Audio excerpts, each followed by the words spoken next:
The virus has now killed 800,000 people in this country. And now comes word that Pfizer's COVID booster has been approved for 16 and 17-year-olds.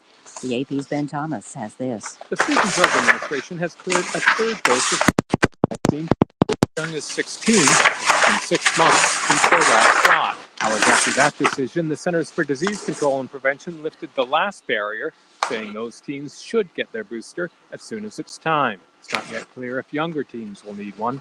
The U.S. and many other nations have been urging adults to get booster shots to pump up immunity that can wane months after vaccination. The actor Jussie Smollett says he was the victim of a real hate crime, but a jury convicted him of lying to Chicago police about the Okay, do we have Pastor Williams up?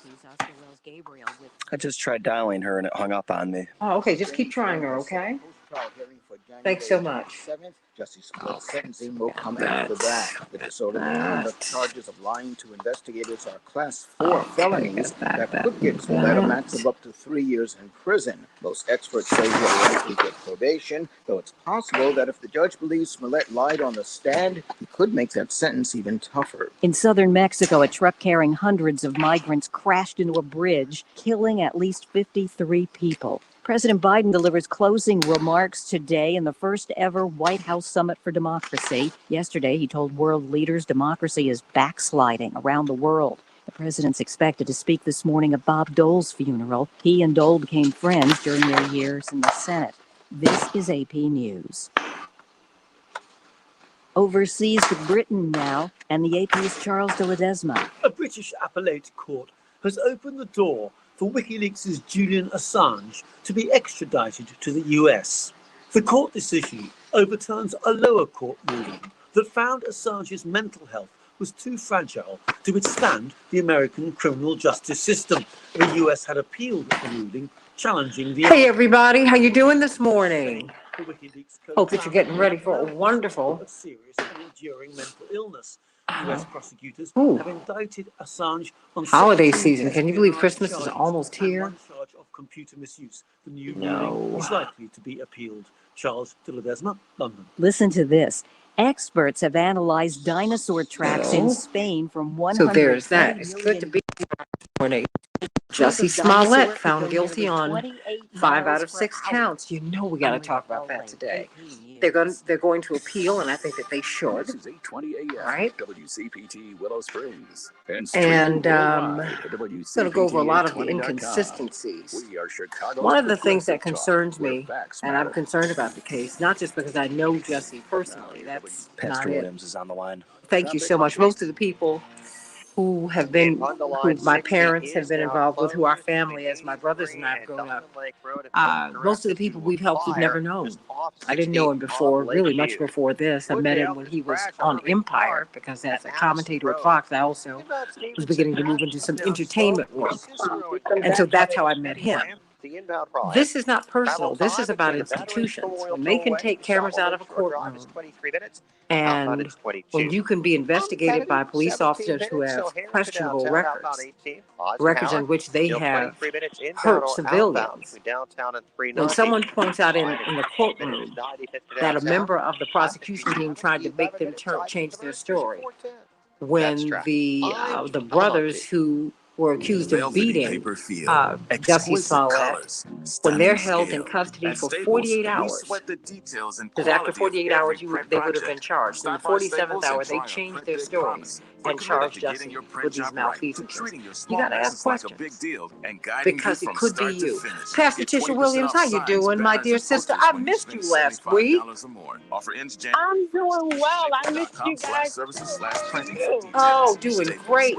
So wonderful hearing your voice. Tom Hartman. Hey, wonderful to hear yours. Wonderful hearing your voice.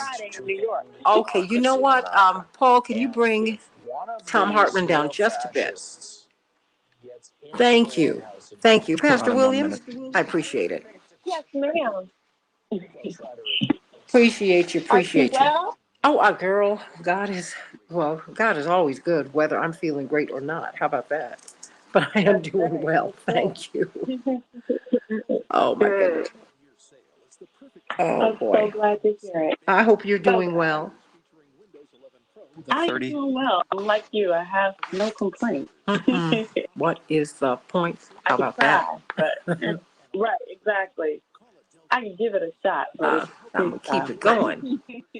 I'm going to keep it going. Hey, 15. everybody, this morning. Dave and Linda and Linear Bob and Francis and Tisha Dixon Williams. Is that you, Pastor? 5. Thank you. We can change the world, change the world, change the world. We can change the world, we can change the world, change the world. We can do it. From a place of pain, war, and hate to a place of love, it's not too late. Gotta save the children, we can't wait. Let's change the world. I am breathing. Hey, everybody, welcome to the Santita Jackson Show, Friday, December 10th. 2021. I'm Santita Jackson, coming to you from the nation's largest progressive talk radio station, WCPT 820, here in Chicago, and AM 950 radio in the voice of progressive Minnesota, looking at that Dante Wright trial. Kim Potter, the former police officer, who was a police officer at the time, who yelled, taser, taser, taser, but she was shooting a gun. We're going to be talking about that, and of course, the Jussie Smollett case.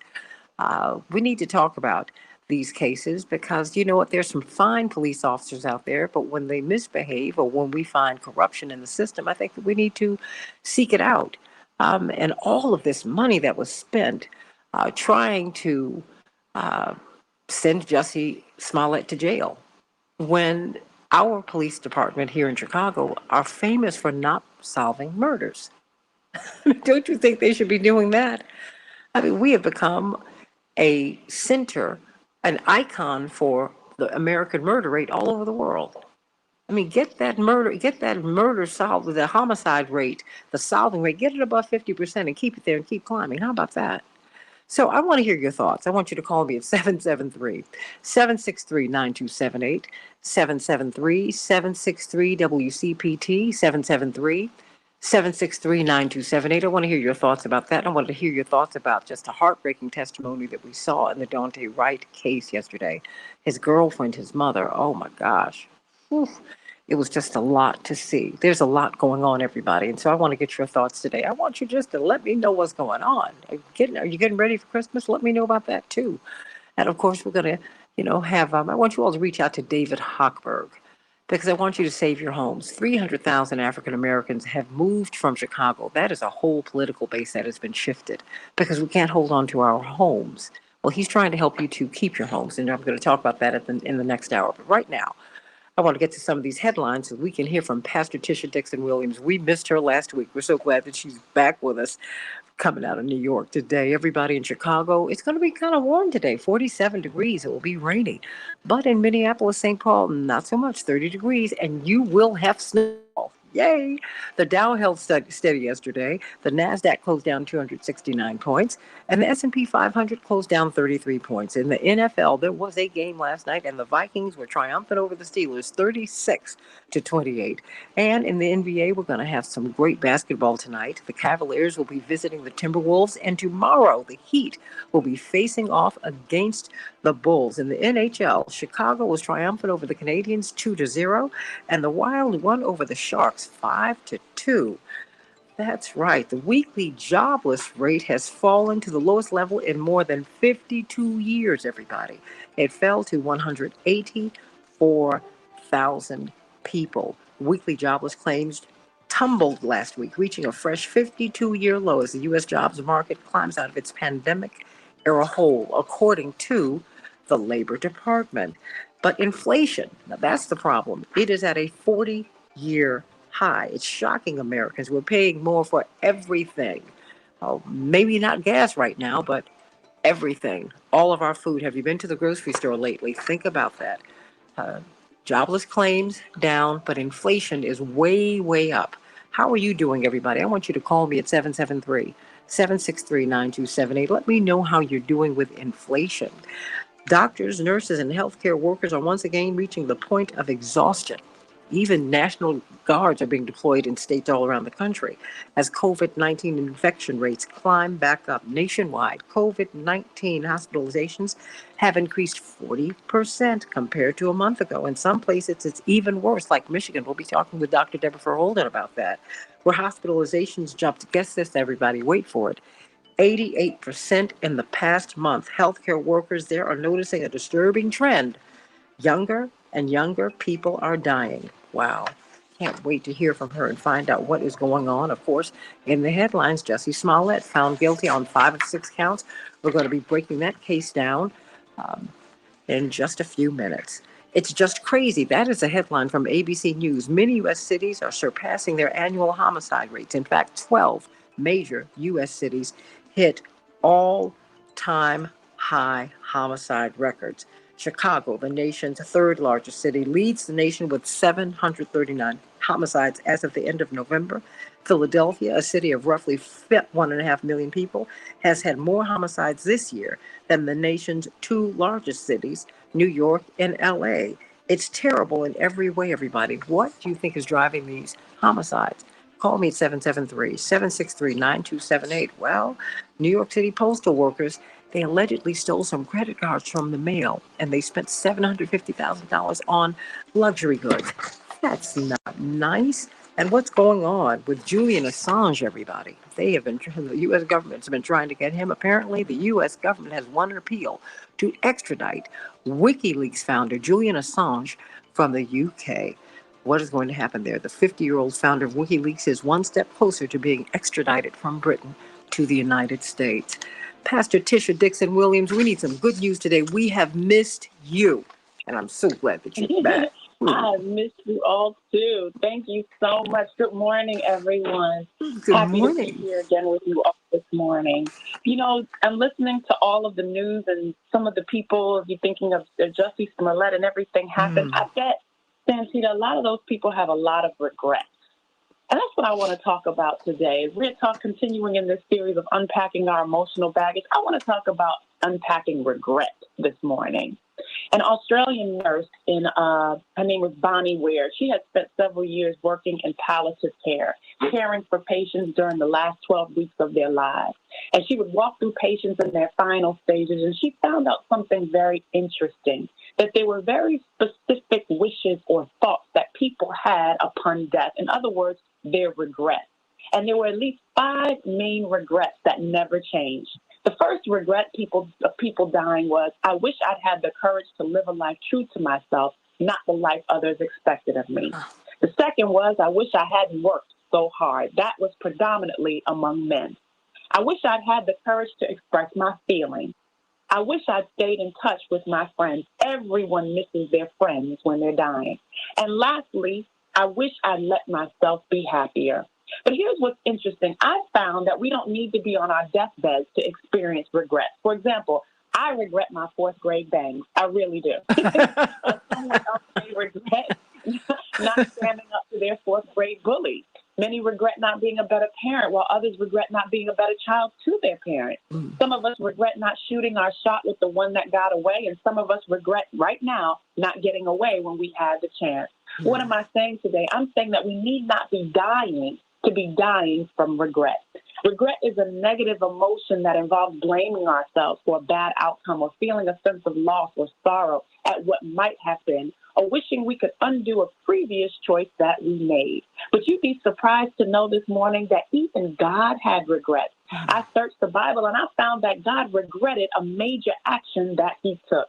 And interestingly, this root for the word regret in that context actually means to sigh, to emit that long, deep, audible breath expressing sadness, relief, tiredness, or a similar feeling. And since we know God doesn't make mistakes, the concept of sighing, of God sighing, is even more impactful for the kind of regret that God experiences. We love when God smiles upon us. We can't wait for God to incline his ear to hear our prayers. We love the idea of God wrapping his loving arms around us. But have you ever considered God sighing because of us?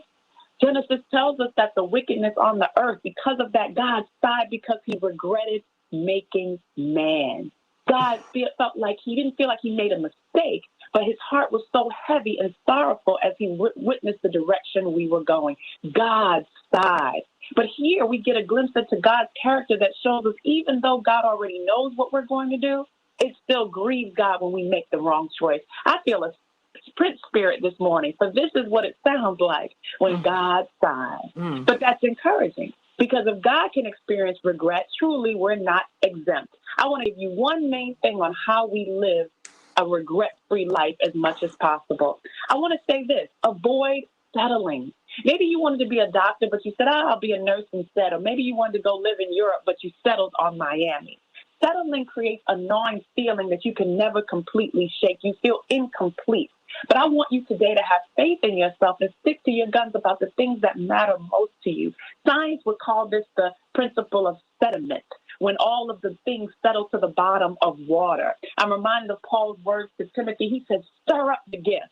I don't know how many of you like Kool-Aid, but I love Kool-Aid every once in a while. And I found that when I make it, and I know it's the same for you guys, you put the sugar in it, and while some of it dissolves in the Kool-Aid, most of it does what? It settles at the bottom. What am I saying? I'm saying you have the potential for a sweet life, but you'd rather settle than stir things up. God is calling you out of that today. However, I want to say that if you do find yourself in a state of regret, there is restoration after regret. Let's talk to Peter. Peter is a biblical example of someone who deeply regretted a foolish decision. He was committed to Jesus, but his fear made him run away at the time of his arrest, and then he later denied him. His actions didn't come from a desire to sin, but like most of us, from panic, spiritual immaturity, and fear, and he deeply regretted his actions. Jesus knew about Peter's regret and specifically asked to see him after his resurrection. We learn here that our regrets are not hidden from God, and God still desires to restore us. That's good news today, that our regrets, our mistakes are not hidden to God, and yet God still wants to restore us. The reality is mistakes of the past can be crippling, but they can also be catalysts. I'm encouraging you to adopt a slingshot mentality this morning. Slingshots work by storing energy in elastic materials such as rubber bands.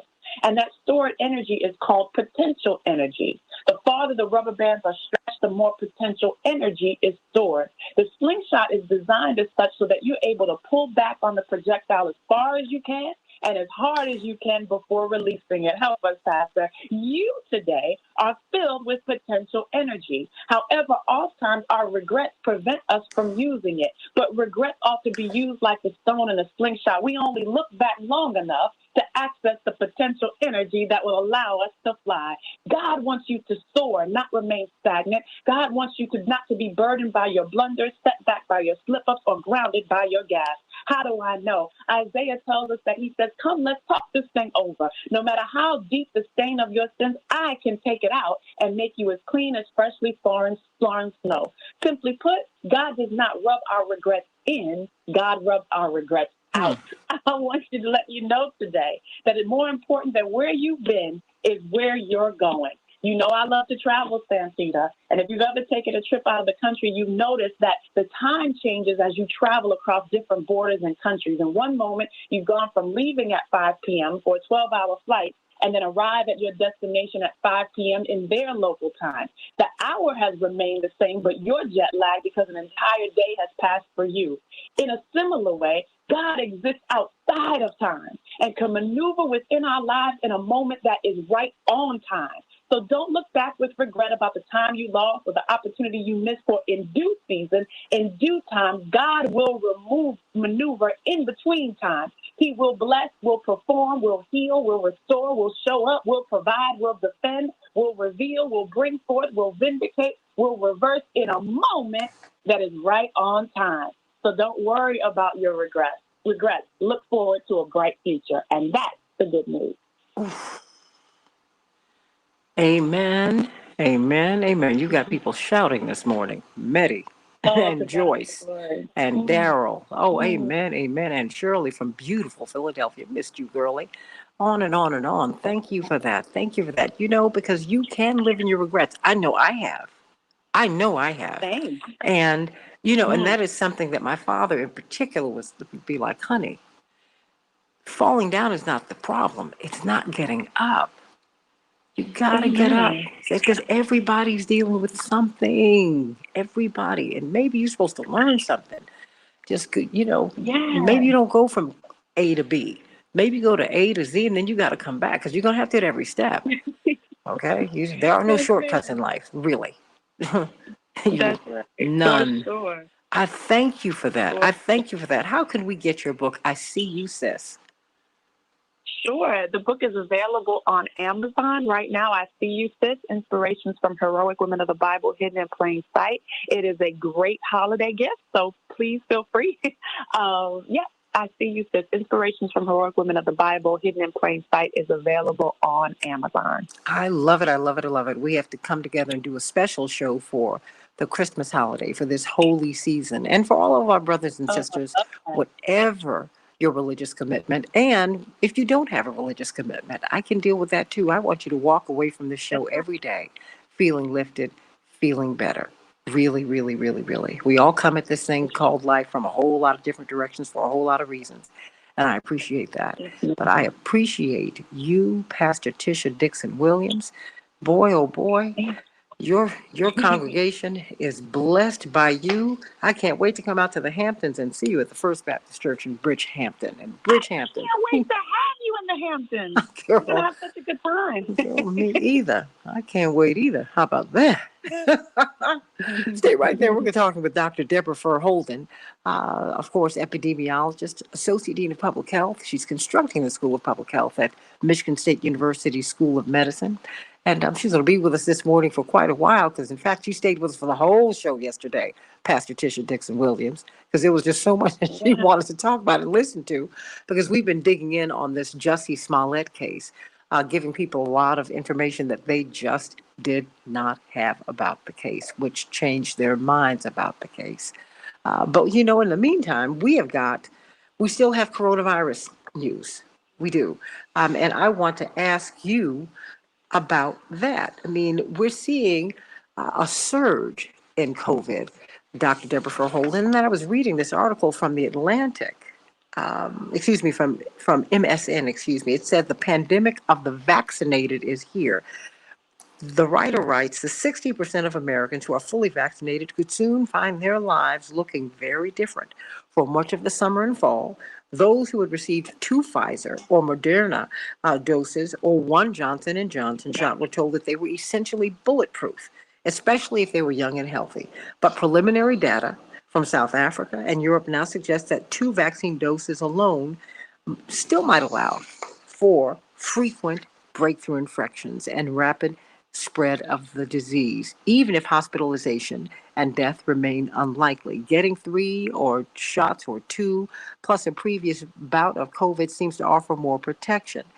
What is our takeaway supposed to be? I mean, because we're hearing about the pandemic of the unvaccinated, but we are seeing most of the people who are hospitalized in Israel, one of the most heavily vaccinated places on earth, they're vaccinated. You have been saying that no matter what your vaccination status, you need to find out if you got COVID-19 or not. And you still need to mask and you've got to wash these hands. What is our takeaway from that? I mean, what are we not doing or what should we be doing? Let me put it that way. Let me be affirmative, Dr. Deborah Fur Holden. Well, good morning, first of all. Sending you much love. Since India is home now, wait a minute, that's the announcement. Everybody wants to know, where is India? She is home. She's not right next to me because she just woke up, and when she wakes up talking. She wakes up with something on her heart and her mind and wants to talk. So I said, well, you can't talk on the radio, but I'll be back. Oh, you can bring that baby here. We understand, baby. Nobody's worried about that. Yeah. Bless her heart. But you and Jordan tested negative. Because I want to just get that cleared up very quickly. So how were you able to bring her home? Why? Why were you able to bring her home? Well, we did test negative, and technically I brought her home a day early, but I did test negative. Okay. Because you should wait 10 days from your positive test or 14 days from your exposure. So 10 days from your positive test or 14 days from your exposure. And what you're trying to do is give your body enough chance to clear the virus so that you are no longer shedding virus, which means the likelihood of you infecting somebody else is really, really low or goes down to zero. And that's really what the whole thing is about going into isolation. It's to prevent you from getting other people sick. Okay.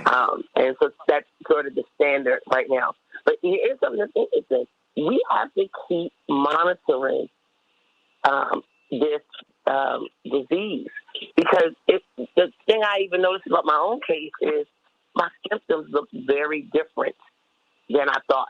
And only because I'm just mindful enough to know, hey, I was at this wedding, it's possible that, a lot of people do this. I'm thinking, my initial thought myself was, I have a cold. But I thought, don't do that. Just go ahead and get a COVID test just to be on the safe side, right? But we have to just keep doing the monitoring, because this notion that we can just give people these hard and fast rules. We don't know if Omicron, they're saying now it looks like the symptoms are milder, but it might be more contagious. Well, my symptoms look very different. I didn't lose taste and smell. And if you remember, when this originally came out, people weren't talking about loss of taste and smell. That was not one of the symptoms. It was fever. It was fever, cold-like symptoms, runny nose. It was symptoms that looked more like a common cold. Then when it got to the U.S., about a month in, people started reporting loss of taste and smell. Well, guess what? I didn't have any of that stuff. I didn't have loss of taste and smell. I didn't have a fever. I didn't have any body aches. I had a scratchy throat and a headache. Those were my first two symptoms: a scratchy throat and a headache and fatigue when I exerted myself. So we just have to do the monitoring, because it could be that some of these other strains may linger longer. So instead of it being 10 days, 14 days, that time might increase. We just have to keep doing the work and keep monitoring it. But as of right now, and that's why I say right now, the recommendations are 10 days post-positive test or 14 days post-exposure. But that's a lot, because, many of us are living, we're not living alone, Dr. Deb. We're living multi-generationally, and so everybody once someone in your family, once someone in your household is diagnosed, you have to deal with it, and you have to figure out how you're going to live with it. A friend of mine locked himself in his basement, but this was like a year ago when this first happened, because he is a family man. He has a wife and he has children. And he ran into the house and ran to the basement and stayed there for 2 weeks and gutted it out. He had a really tough bout, but he had either, beta or delta. He didn't have delta, he had betas. It was so early in the process. I want you to stay right here, Dr. Deb, because we're going to talk about Jussie Smollett. I know you want to dig into that, don't you? Yes, you want to hear the analysis of the people who've been watching this. And I hope our girl Shelly is going to be here, because she was in the courtroom. She cannot be. Heard what the jury heard. She cannot be. She's going to be with us on Monday. I think, she just put so much energy into this. It's an emotional roller coaster. It's tiring. But, we've got attorney C.K. Hoffler on. I saw her on the Black News Channel. She was fantastic and very, very clear-eyed. We're going to have Robert Patillo, one of your favorites, attorney Mark Fancher. So many of you want to weigh in on this case, and I want to hear your thoughts. 773-763-9278. 773-763-9278. Let's talk about Jussie Smollett and Dante Wright on the Santita Jackson Show.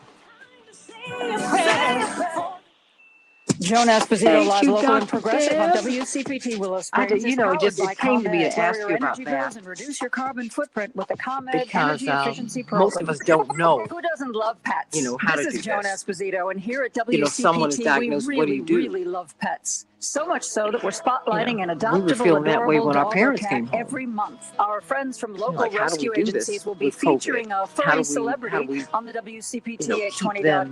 homepage. How do we keep them And we'll safe? talk live with them and Dr. Craig from Mark Drugs about why rescue is best. It's Paul, all can you part bring of this Live, down Local, and just a Progressive bit? with Joan Esposito. Log on to WCPT820.com to learn more. Thank you so much. Dr. Deb? Yes, ma'am. Oh, yes, thank you. But I sent you some of those articles that Shelley Stanley has done. It's just, it's just fascinating. It's fascinating. And when I read her articles, I was just absolutely stunned. I said, this part of the story is not getting out. And no one in corporate media are talking about the fact that never wanted to, he never wanted to go to the police. That Osandero brothers, that initially they pushed back very, very hard against the police trying to convince them to say that Jussie did this. They said, no, no, no, no. And they refused to eat at the police station for 47 hours. But in the 48th hour, where they would have faced charges themselves, they changed their minds. And then the police put them up in a luxury hotel, Dr. Deborah Holden. I mean, so there's just a lot here. And then there were no cameras, so we don't know. We don't know what happened with the judge and attorney Tamara Walker, who charges that he lunged at her. That he physically rolled up on her. What? Who does that? Oh, no. This is crazy. And the fact that no one in corporate media, no one's talking about it. No, something about that to me is not right. What do you think? All right, everybody. I smell a rat. I do. I want you all to call me. Call me. Let me know what you think. And then, of course, the Daunte Wright case. Watching his mother on the stand, watching his girlfriend on the stand, it was just, it just broke my heart. And to think he left behind a baby.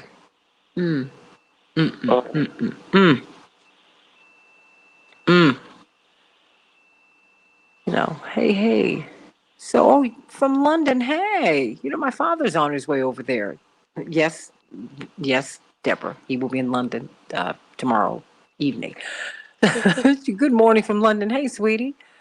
Oh,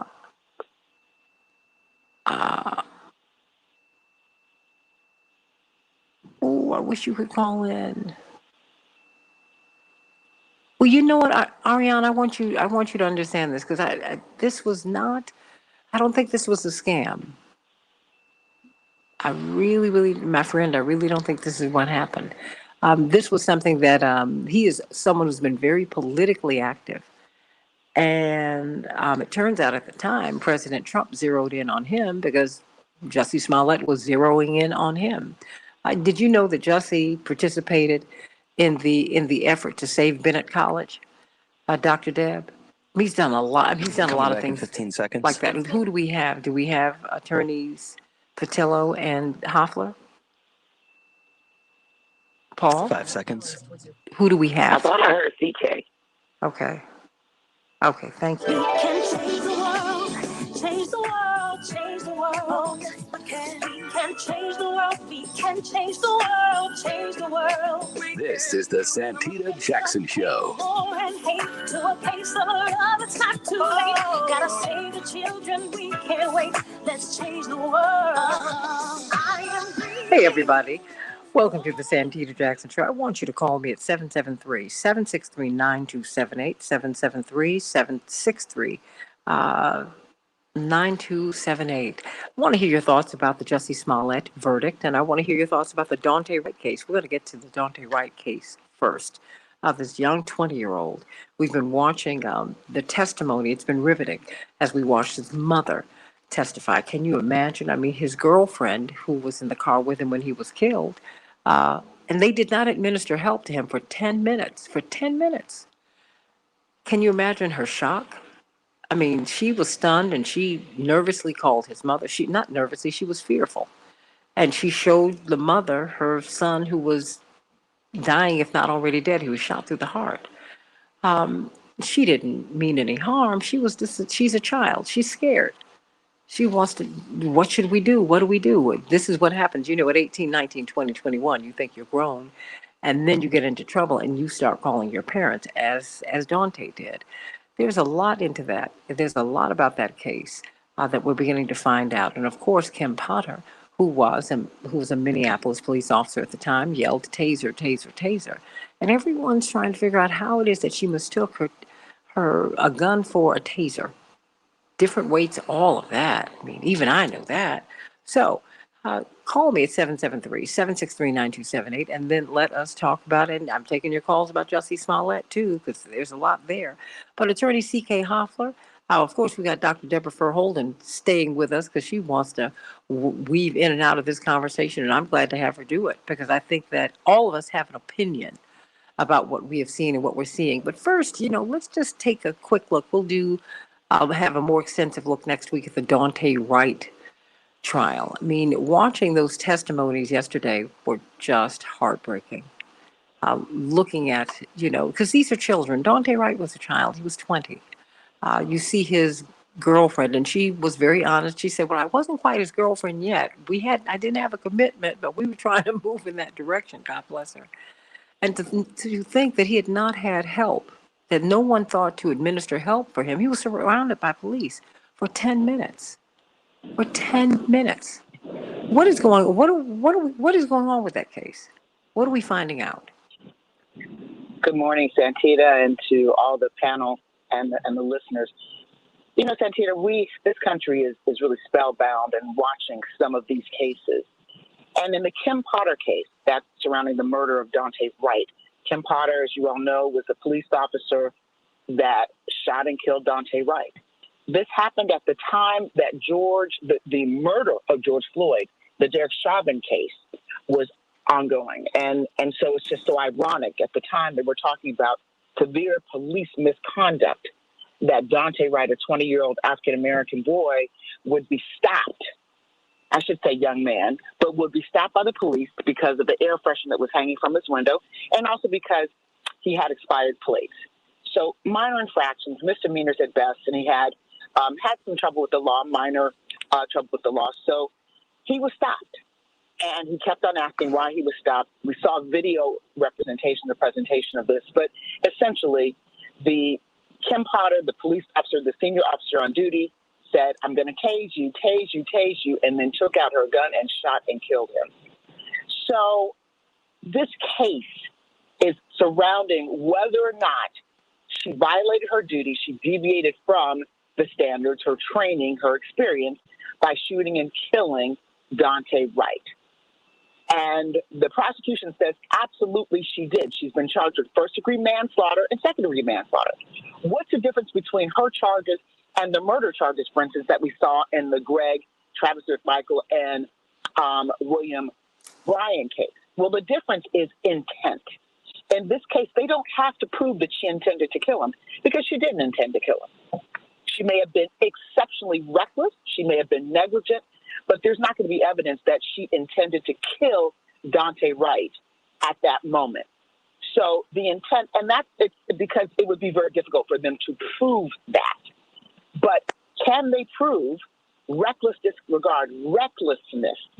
And that's going to be a question for the jury. So the testimony that we've seen, the prosecution is in their case. We saw the first witness, who was really Daunte Wright's mother. She gave riveting testimony, very emotionally driven testimony about what she saw, what she experienced. And what is unusual about this narrative is he talked to his mom prior to getting shot. He talked to her. He was asking, am I in trouble? The way that I have teenage boys, the way you would expect your children to talk to you when they get in trouble, like you said, Santita. He also, then at a moment, they lost communication, and then his girlfriend called the mom again after he had been shot and let the mother know he had been shot. And so this mother not only had experienced the trepidation that we all, quite frankly, as parents experience if your children call you and said they've been stopped by the police and want you to know if they're in trouble, and obviously there's a difficult situation. So that was what happened. And then she heard her child had been shot. And then she rushed to the scene, and she described what happened when she got there and the whole journey. So that was unusual, riveting. If I had been the defense attorney, I would have said not a single word. I would not have cross-examined her. I would have let that go because there's nothing, you're not going to score, in my impression, a single point And I mean a single point with a witness like that. Her testimony was followed by the testimony of an officer, one of the officers that was there, who talked about the difference between a taser, a taser gun, and a gun. The fact that they're in different positions, and really gave the jury a strong narrative of, the standards, what he knew, his training, and the difference between a taser and what he saw at that point. So I think in the Kim Potter case, and Kim Potter is expected to take the stand. This is going to be very interesting and very unusual.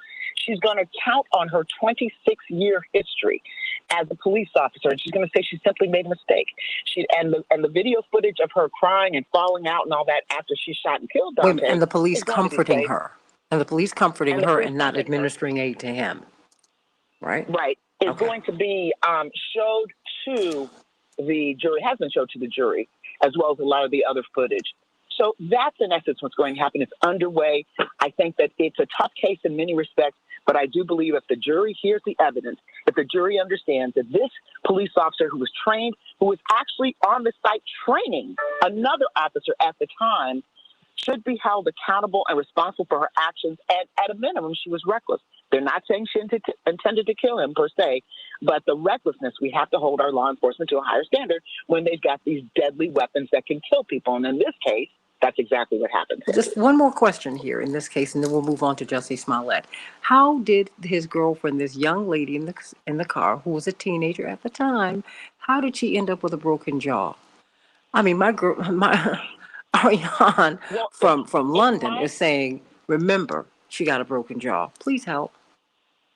It's my understanding that she got that broken jaw. Although they were very brutal in handling her. Yeah. She got that broken jaw from injuries from the accident, because what happened after Dante was shot, he was back in the car, and the car went several, 100 yards down the street. I guess with Dante, maybe his foot was on the pedal. I don't know, but he was dying. And a police, I think, was intercepted by another car, which was, I believe, a police vehicle. So she described that her injuries, she believed, were sustained as a result primarily of that accident. We saw them being very brutal with her and putting, handcuffs on her, and she was crying hysterically. They were concerned about her and not concerned about Dante. They seemed not to even know that Dante was in the car. Well, you know what, everybody? I want to hear your thoughts. Continue to call me at 773-763-9278, 773-763 WCPT. Let's talk about this case, your thoughts about what you're hearing about the Dante Wright case and the Jussie Smollett case, which is in the headlines today. A jury found Jussie Smollett guilty 5 of 6 charges, guilty of falsely reporting a hate crime. What comes next? Perhaps jail time, perhaps perjury charges. There's a lot going on, but I'm so glad we still have some independent media, because I was able to get much more than I'm getting from corporate media.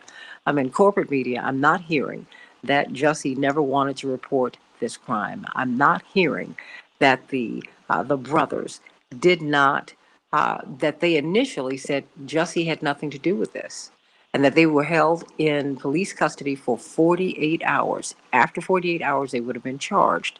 They, on the 47th hour, having not eaten, having really pushed back against the police, suddenly changed their minds. And after they did that, they were put in a luxury hotel and held by the police, taken care of.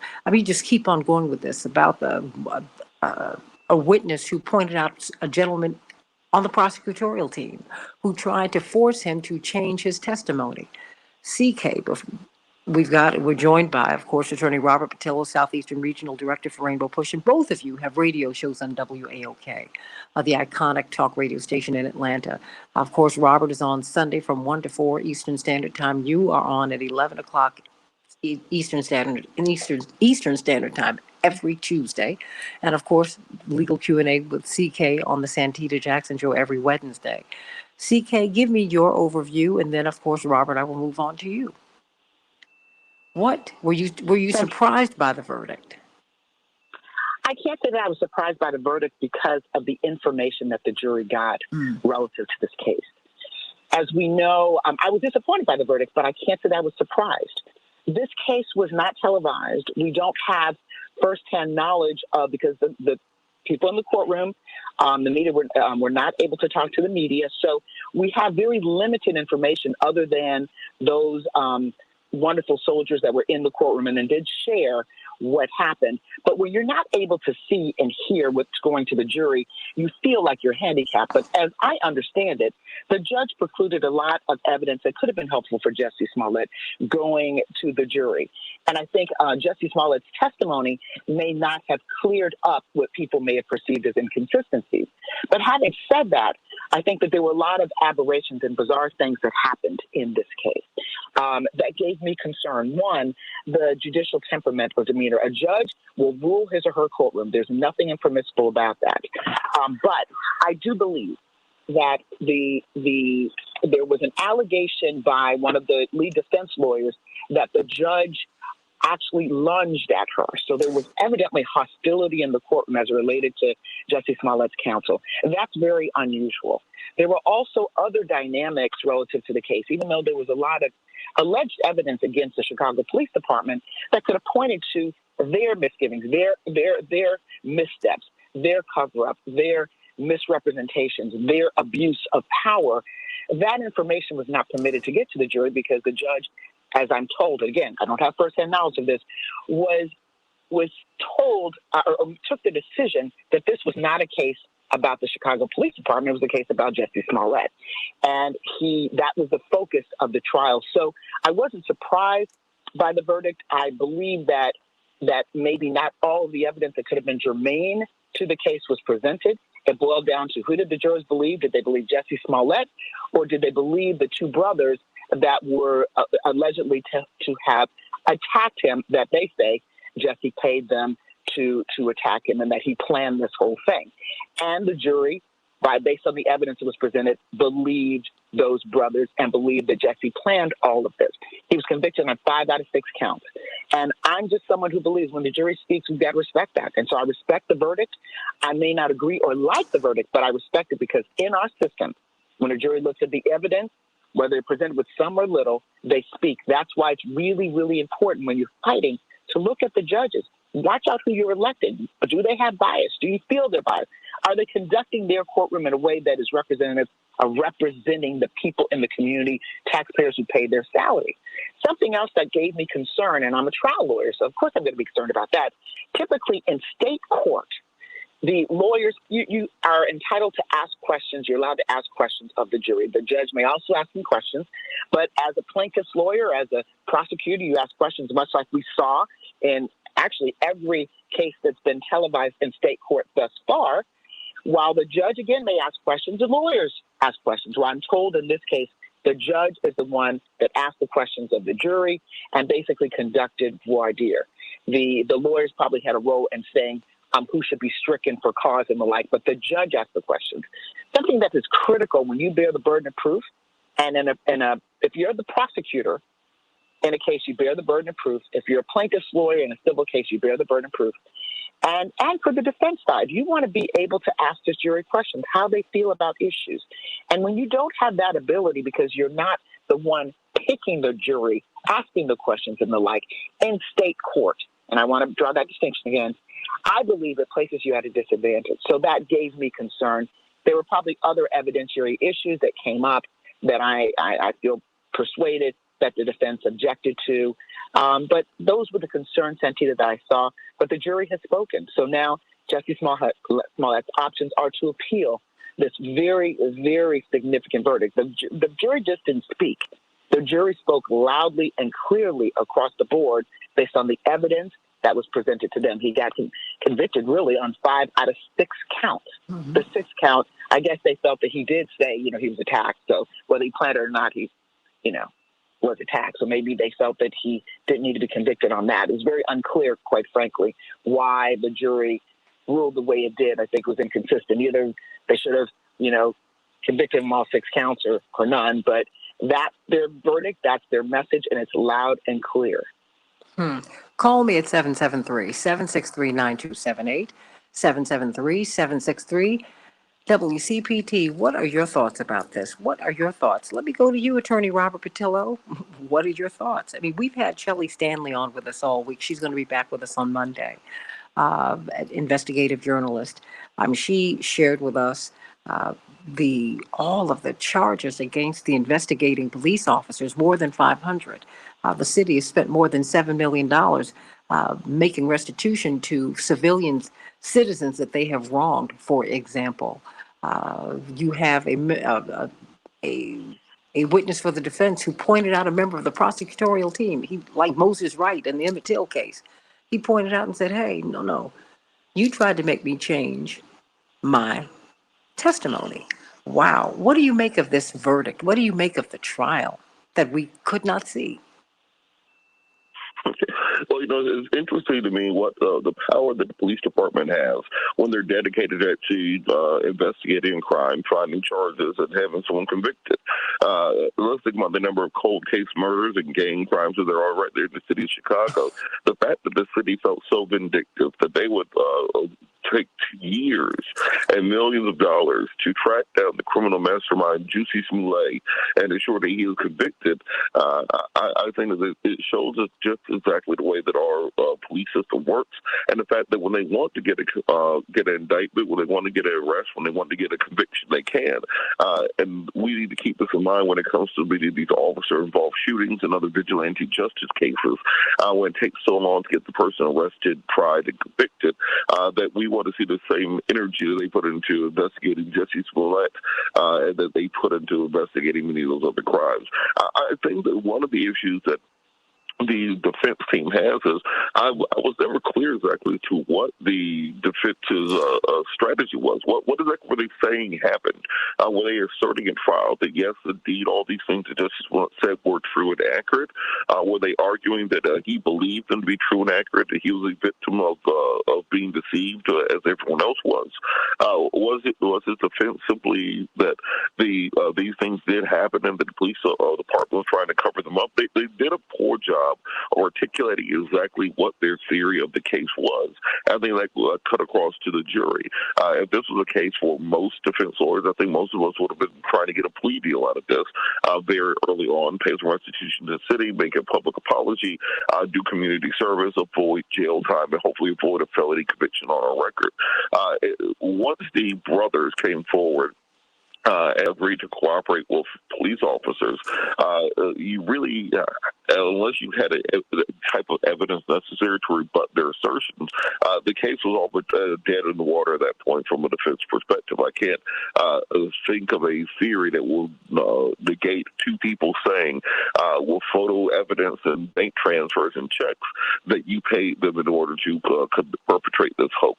So the defense team had an uphill battle from the beginning, and also the prosecution and the city seemed very dedicated to the idea of not being embarrassed by the celebrity of Jesse Smollett.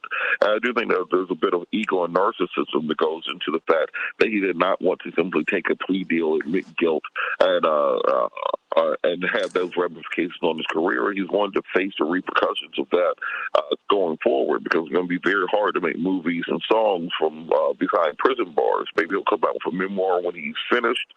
Maybe it will blow over by the time that he comes out of custody. But I do anticipate there will be jail time, probably in the 1 to 2 year range, where he'll serve, somewhere between 6 and 12 months behind bars for this. And I hope it was worth it to him and the people with him. But as I said, we haven't found a clear idea of the case from the defense team that would make all of this make sense.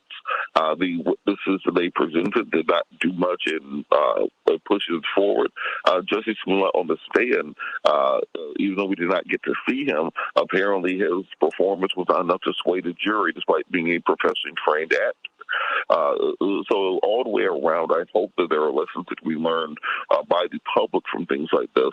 One, from the law enforcement perspective, that if they want to, if they have the energy behind them, they can bring these people to justice. They can track them down, and don't believe them when they say that they can't, and they get arrested, indict, and convict these people. And we have to hold them to the same Jesse Smollett standard when it's either a vigilante case, one of these murders that seem to go cold involved, or even an officer-involved shooting where we have to march and protest for months on end simply to get any indication of justice. Well, I want you to put the same energy into those prosecutions you put into Jussie Smollett, and also from the celebrity culture perspective. I think if you look at when this case took place, it was a time where everyone was trying to one-up each other on their hatred for Trump, their being the vanguard for the social justice movement. People took it too far, and I think this is an example of those things going too far. Call me at 773-763-9278. I've got Renee from Chicago. Renee, what's on your mind? Good morning. Good morning, Thanks Renee. for taking my call. Hi. Last night I listened to Attorney Webb's comments to the press after, he came out of the courtroom. And I couldn't help but believe that Jussie Smollett was just a small fish that they wanted to go after so they could get the big prize fish of Kim Fox because she did not prosecute him.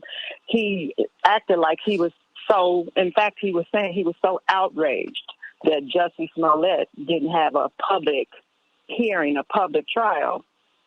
And he even donated his time. He said his firm donated their time to go after Smollett. I never heard of Webb donating his time to go after any of the crooked cops who lied to convict Black people or who lied to cover up a shooting like they did Laquan McDonald. I never heard of him donating his time to go after John Burge, who tortured all those innocent Black men into confessing to things. And, after he spoke, then one of the attorneys who was with one of the Nigerian brothers came out. And she gave a shout out to Judge Toomey, who I guess had some hand in getting this case going, and she's another judge as well. But Toomey is the one who was voted off the bench, something very rare because of her racist comments.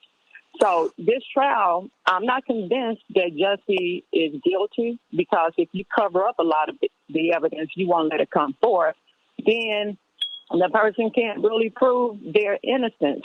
And then to have, 11 white people on the jury in this city that's one of the most segregated cities in the country. And Chicago is a racist place. People view things from their racist lens a lot of times. So just because you're convicted doesn't make you guilty. We have a lot of innocent Black men and women sitting in prison right now because prosecutors, they covered up the truth and they presented lies, and these people were convicted. And 1 minute. thank you for taking my call. No, thank you, because I want to hear everybody's thoughts, because I would feel much more comfortable, CK and Robert and Dr. Deborah Verholden, if I'd had some cameras. Okay, although Santita, I've got 30 seconds, CK. Santita, if I could add, does the city of Chicago feel safer, as a woman who I respect so much said, does the city of Chicago feel safer now that Jussie Smollett has been convicted? What about all of the people dying day in and day out? The city is going to spend that kind of money, get a special, because even if he donated his time, that was a very expensive case to build and to bring forward. So I think 15. That we have to really look at what we're doing, and this reinforces the need for criminal justice reform. Absolutely. And make no mistake, Dan Webb is one of the most esteemed lawyers in the United States. Winston Strawn. There is no more prestigious a law firm in the United States. Indeed, it's one of the most prestigious in the world. And they pulled him out of private practice to prosecute this case, to be the special prosecutor.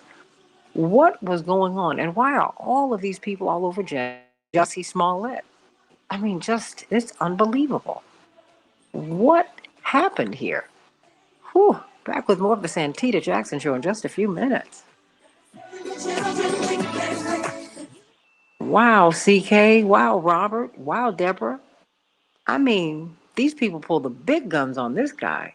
I don't get it. Well, and the thing, Santita, when you donate your time, which is a great thing, you're going to get all the publicity. When you donate your time in a situation like that, where you're going to be in the press, in the news, And then look, I'm not taking away from anyone who's won a case. When you win a case, it's a great thing. Sure. But as a trial lawyer, you're only as good as your last victory. So when you win a case, you get, in a case like this, a lot of publicity. It's going to be something that is going to continue to help and feed your practice. So the notion of I donated my time, I think we should take it for what it's worth. You donated your time on a high profile case that would get you Attorney Fancher's on the line. that you got because it was a high profile case. I just want to give a context to that. I'm not in any way taking away from a lawyer who won a case because it's not a given when you're a trial lawyer that you will win. But I do want to just give context to sometimes when you don't see, and that's why it's important to have cameras in the courtroom.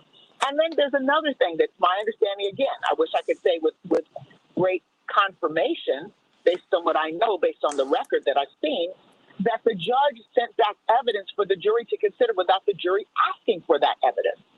That is highly unusual and improper. Why would the judge take it upon himself to send information back to the jury without the jury specifically asking for it? That's a problem for me. So all of these things add up to problems that I have. But based on the evidence that was presented to the jury, I do understand. I was not surprised by the verdict. But we just need to reflect on what is happening in our system and the need for reform. What is the Chicago Police Department doing? Do the citizens of Chicago feel that justice was served in this case? And I think that that's the question, because you're paying for it, every single bit of it. You're paying for the Chicago Police Department. You're paying for all of these detectives that were involved that had all of these issues and problems being sued for fabrication of evidence and the like. And I think it's important with a vote to be able to say whether you approve or don't approve. This was a special prosecutor that was brought in for this case. You would have thought this was was the mob? Was this and again, I'm not diminishing the significance of any case, but I believe in the city of Chicago, there are a lot of other cases, a lot of other issues that occupy the criminal justice system that needed attention. Come on, we can barely get our homicide solving rate above 50%. Are you kidding me? Get out of here. It's ridiculous. They're being ridiculous. So, I mean, this is about Kim Foxx, who campaigned on a humane approach to prosecuting because they came in for Kim Foxx. I mean, it's just I think we need to dig down in all of this. Hey, Mark Fancher, Attorney Fancher, how are you? I'm doing just fine. Good morning. Oh, I know you're not her again. Of course I had to call you back. No. This is the brilliant Mark Fancher, everybody. Attorney Mark Fancher from the National Conference of Black Lawyers. He's also a great civil libertarian, and he is also the author of a wonderful book. Give us a brief synopsis of your book. I've got about a minute. Well, it's called The Negroes of Friends Village, and it's set in 1967 in an imaginary small little town in North Carolina that was founded by Quakers back in the 1800s. It's unique in that its history of being a stop on the Underground Railroad and other things have caused it to become an oasis of racial tranquility during that period. But it is faced with a problem when a cross is burned on a black family's lawn, and it triggers a whole series of events that cause people to look at race in a way that they had not looked at it before when they're visited by a Klan group and by Black Power militants and other things. It has elements of drama, but it's also at times very funny. But I describe it as my love letter to black people. It highlights the personalities of many different diverse types of personalities that you find within pretty much any black community. That is so sweet. It really is a great book. It is really a great book, and I love the character development. I can tell that you love people and that you love black people and black American people and all the stuff that makes us who we are. And it's just a wonderful, wonderful book. It really, really is. And it helps us to really understand where we are today because you can see where we have been. So everybody, please get this book? How can we get the book, Mark? It's available on Amazon. Okay. So if you go to Amazon and do a search for The Negroes of Friends Village, it'll come up, and all you got to do is place an order, and they'll get it to you in a few days. Everybody, please support this book. Support it, support it, support it. We need to do that. And of course, you're on with Attorney C.K. Hoffler and Attorney Robert Patillo. Attorney Patillo and Attorney C.K. Hoffler. And Dr. Deborah Verholden, are you still there? I'm here. Do you want to weigh in, Deborah? Nope, I'm just hanging out listening. Oh my goodness. CK, I think you all almost called me at the same time. Can you believe this verdict? I said, Well, and Santita, I guess I'm not Coming back in 30. by the verdict. I was more saddened by it. Oh, You absolutely. always want people to have their day in court. Again, like I keep on saying, when the jury speaks, the jury speaks. There's nothing you can do about the jury speaking, but you want to be able to present the evidence before a jury. And I think that Jesse Smollett had a formidable legal team. He had very strong lawyers. So, I've got 10 seconds. And 15. so, I think that we just have to reflect on this. I believe his team is going to appeal. They said they were. 10. There probably are a number of issues that they could use for their appeal. Absolutely. They should appeal. 5. We should find out what evidence they were given and what was excluded. Stay right there. We can change the world, change the world, change the world. We can change the world, we can change the world, change the world. This is the Santita Jackson Show. War and hate to a place of love, it's not too late. Gotta save the children, we can't wait. Let's change the world. Hey, everybody. Welcome back to the Santita Jackson Show. We're talking about the Jussie Smollett case. Were you surprised by the verdict? He was convicted on 5 out of 6 counts. Why only 5 out of 6? Why not 6 out of 6? What information did the jury get? What information was withheld from the jury?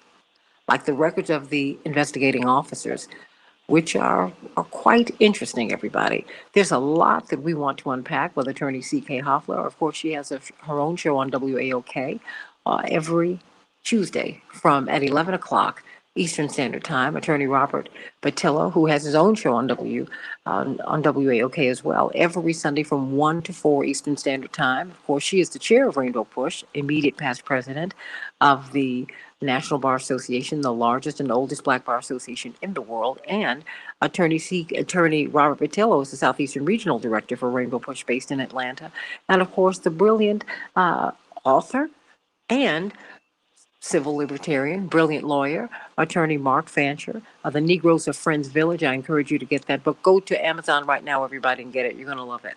We're going to be breaking down this case, and of course, Dr. Deb is still hanging out. She's listening, but I want to hear your voices, everybody. Call me at 773-763-9278, 773-763-9278. What did you think about the verdict? Were you surprised by it?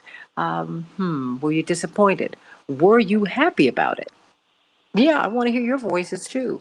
Call me at 773-763-9278. Let's get some of these headlines so we can get right to the show. Chicago will have a high of 47 degrees. It will rain today. In Minneapolis, St. Paul, 30 degrees. You will get some snow. Good for you. The Dow held steady yesterday, neither going up nor down. The NASDAQ, however, went down 269 points. The S&P 500 fell 33 points. In the NFL, there was a Thursday night game, and the Vikings were triumphant over the Steelers. The Vikings 36, the Steelers 28. In the NBA, the Cavaliers will be at the Timberwolves tonight. It's going to be a great game. And tomorrow night, the Bulls will be facing off against the Heat. In the NHL, Chicago 2, Canadians 0, Wild 5, Sharks 2. Weekly jobless claims fell to 184,000 persons, the lowest level in more than 52 years. But got to be careful on rejoicing because inflation is at a 40-year high. You are paying more for milk, sugar, anything, meat, vegetables. Everything is costing much more. How are you dealing with this inflation, which continues to grow? And many are speculating, or the evidence is mounting up, that It is the corporations that are pushing the prices of their goods up higher and higher. And why are they pushing them up? Because they're making more profits and they know that we are going to pay. Think about that, everybody. I'm going to talk about that next week.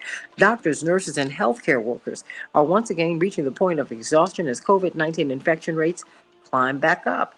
Nationwide, COVID-19 hospitalizations have increased 40% compared to a month ago, and booster shots have been approved for 16 and 17-year-old children. Everybody, Jussie Smollett, we're talking about that case. He's been found guilty on 5 counts of felony disorderly conduct for making false reports to police that he was the victim of a hate crime in January of 2019. He has denied that the attacks was a hoax. So I want to know what your thoughts are, everybody. What do you make of this particular case? What do you make of this case? As we get to it, I want to talk to you about keeping your home, everybody. 300,000 African Americans have been moved from Chicago over the past few decades. It's not been long. And we have lost a lot of political power. We've lost a lot of wealth. In fact, some people are calling it wealth theft because many people could not get their homes refinanced or they just couldn't buy a house at all. If you're looking to purchase a home or refinance your existing homes, please call David Hochberg and Team Hochberg. They're your trusted lender. For example, Tom, 35 years of age, is a trucker. He has an income of about $62,000 a year, and he married Cindy, 34, homemaker, 2 kids, 4 and 6, and they were tired of renting and they wanted to own. They wanted to capture that American dream, and they wanted to purchase a home with a VA loan that Tom earned while in the military. Team Hochberg answered all of their questions and helped them to secure a VA loan on their new home with no money down, because VA loans enable veterans to purchase a home with no money down and no private mortgage insurance. Team Hochberg has helped thousands of people to own their homes. But if you don't have good credit, if you need to clean up your credit, if you cannot get your home refinanced, call Team Hochberg. I think they can help you out. Call 855-56-DAVID, 855-56-DAVID, and 56david.com. 855-56-DAVID, or visit 56david.com. I want you to reach out to him because I want you to find out about getting refinanced. Yeah, a lot of people lost their homes in Inglewood and on the west side because although they had owned their homes for years, they could not secure refinancing. He can help you to do that. Many people think that my credit's bad, I'll never be able to buy a house. No. He'll help you to work through that. It's important. 855-56-DAVID or 56david.com. What do you make of the Jussie Smollett verdict? What do you make of the fact that these, was it Osundaro brothers? They were held in police custody for up to 47 hours. In the 48th hour, they would have been charged. They would have been charged like Jussie Smollett's been charged. And after not eating and holding out in the 47th hour, they changed their story. And so now Jussie Smollett is going to jail. So he might go to jail. What do you think? C.K. Hoffler, will he go to prison? Will he be charged with perjury too? Well, I do think the judge does have the ability to charge him with perjury. It's something that's unusual because think of it. If a defendant is convicted, a judge could charge that defendant for perjury in every single case. So it's unusual to do that, but in this case, this judge has proved that he is unusual. And so I hope that he does not do that, but he could. Wow. Well, you are new to the panel. Mark Fancher, thoughts? Well, just backing up for just a second, I have, regarded this case from the beginning as very bizarre. And before we even get to what happened with the witnesses and the trial itself, it just the handling of the case overall is irregular, at least. Assuming just for the sake of discussion that the accusations that have been made against Jussie Smollett are true. Let's say just for the sake of discussion that he did all of the things that they accused him of doing. Ordinarily, in a case like this, where the only person who was really injured by what he did is the perpetrator himself. And where there might be, because of the very strange actions that were involved, it might suggest that he has some type of, mental or emotional challenges. And, the fact that it is, the very nature of the crime in terms of its severity and its harm really pales in comparison to many other types of crimes that are prosecuted many times, thousands and thousands of times every day in courtrooms throughout the country, whether they're homicides and rapes and, home invasions, all kinds of things. When you have a case like that, but for the fact that he's a celebrity, this is not the type of case that goes the distance. Generally, what happens is that the attorney for the defendant, recognizing that the evidence is overwhelming and that the client is, certainly, if not likely, if not certainly guilty, will counsel the client to look at a way of resolving this, by way of a negotiated plea or something else. Even the prosecutor would have some interest in entering into that type of negotiation to make this go away, because given the nature of the crime, there's already been an expenditure of taxpayer money needlessly on an investigation that should never have happened. And so there is an interest in not spending more money on a trial when it's not necessary. And so this case would never have gone anywhere. Even if he is a celebrity, it would not have gone anywhere. The only interest that a prosecutor would have in pursuing this would be for purposes of deterrence, to send a message to, other people who might contemplate this type of crime that they shouldn't do it. But really, how many other people are going to contemplate this type of a crime? I mean, it's a very bizarre crime that you're going to have yourself beaten just for the purpose of, enhancing your profile and getting opportunities in show business. There are very few people that would consider that. So what is the purpose in all of this? So the fact that this even went as far as a trial is irregular and, in my mind, bizarre. So all of these other factors which have surfaced, all of the other concerns about the investigators, the detectives involved, and the witnesses and the length of time that the brothers were held, all of these things make it even stranger and more suspicious. Robert Patillo, before we go to the callers, your thoughts. Robert, you there? Well, yeah, just kind of piggybacking on what Mark was saying. I think probably the best route that his defense team could have gone for would have been a mental health defense, saying that it's not that Jesse Smollett's lying, it's that he actually believes these things. He has a type of mental health issue that causes him to make up these sorts of stories in his mind. So he's not lying. He wasn't lying when he reported these crimes. I think that's probably the best you could have come up with from a defense standpoint for the evidence given. And let's be fair, everybody who's ever lived in Chicago, the minute that they said, went outside at 2 a.m. during a polar vortex to get a Subway sandwich, we all knew he was lying. We knew good and well was nobody doing that. It didn't even make sense. The truck full of No, we don't know that, Robert. We don't know that. And nobody goes to Subway at 2 a.m. During a polar vortex. They don't make a sandwich that delicious. And I think the problem for the defense team is that they needed to rebut that presumption. They needed to present clear evidence. They needed to lay out a story for the jury as to, okay, why was he out at 2 a.m. during a polar vortex? Explain these things so you can give the jury something to kind of latch on to, because you only really need to convince one juror that this wild tale could actually be true. Well, wait a minute. Hold on. And I say this as someone who's never touched an illicit drug in my life. But what did come out in the trial is that Jesse has engaged in recreational drug use.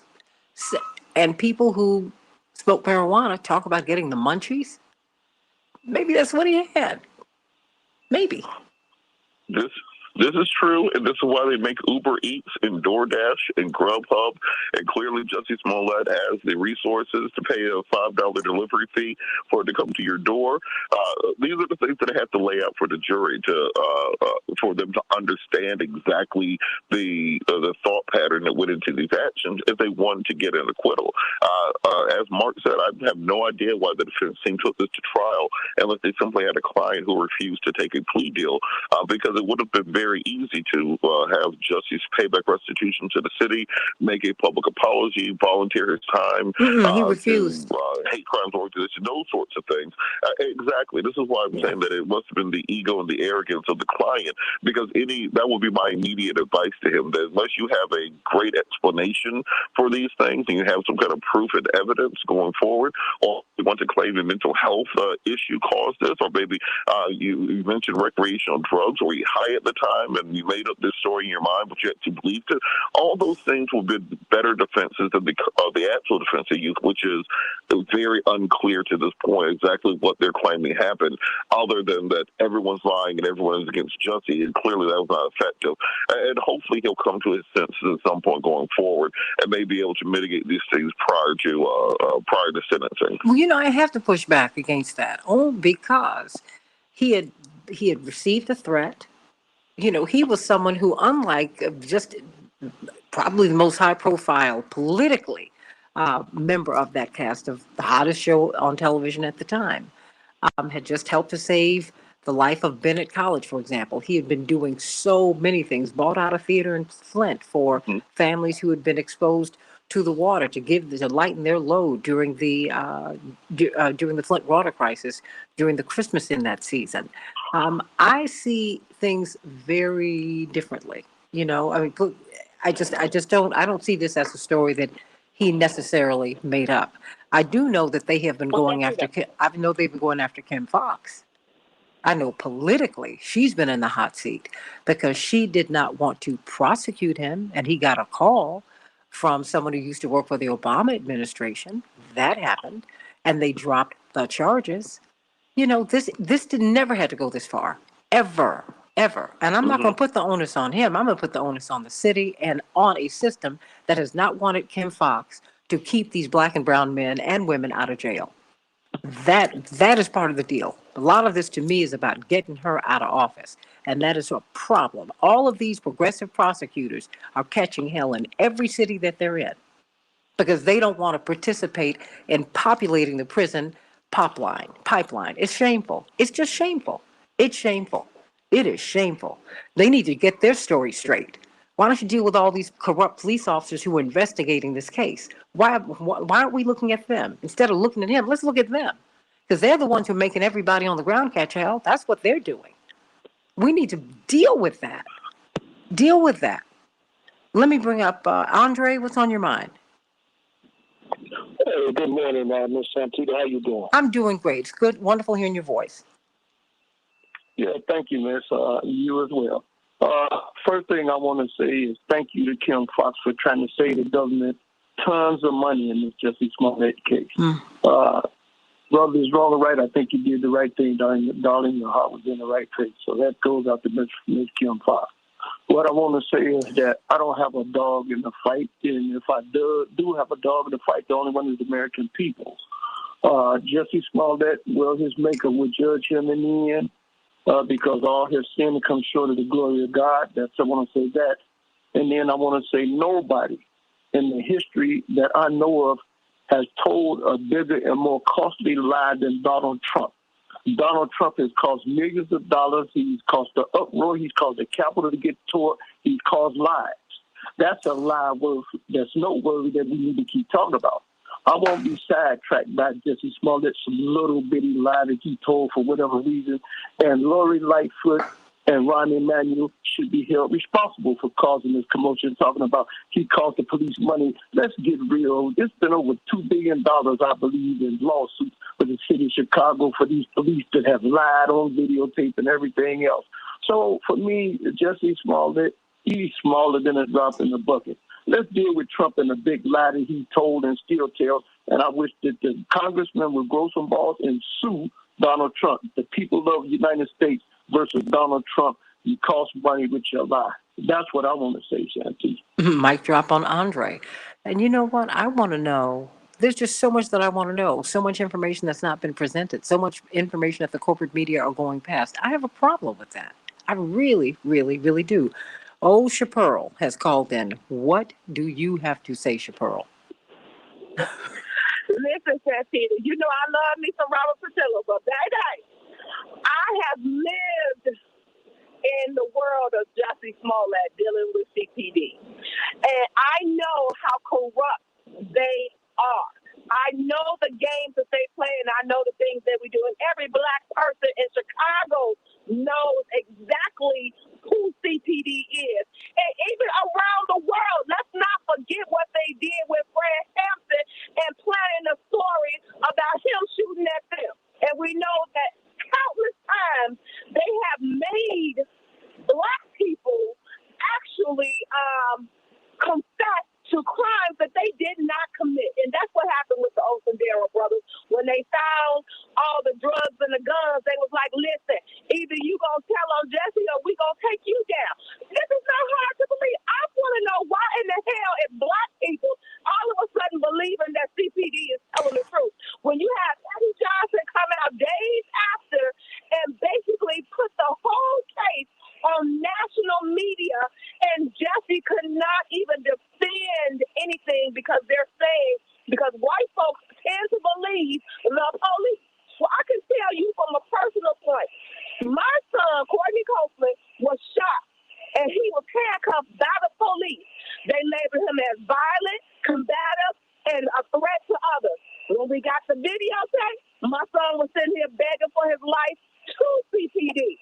And if you ask CPD today, even though it's in their report, they will still say they never handcuffed my son. Even though you say, sir, the paper right here, your paperwork right here say he was. And they still say it didn't happen.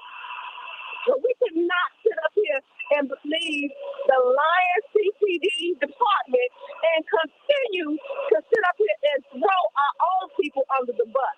And my thing is that we have to come to point CPD to reckon with this. Like Santita was saying earlier, this is not about Justice Smollett. This is offense against Kim Fox because she didn't want to prosecute him.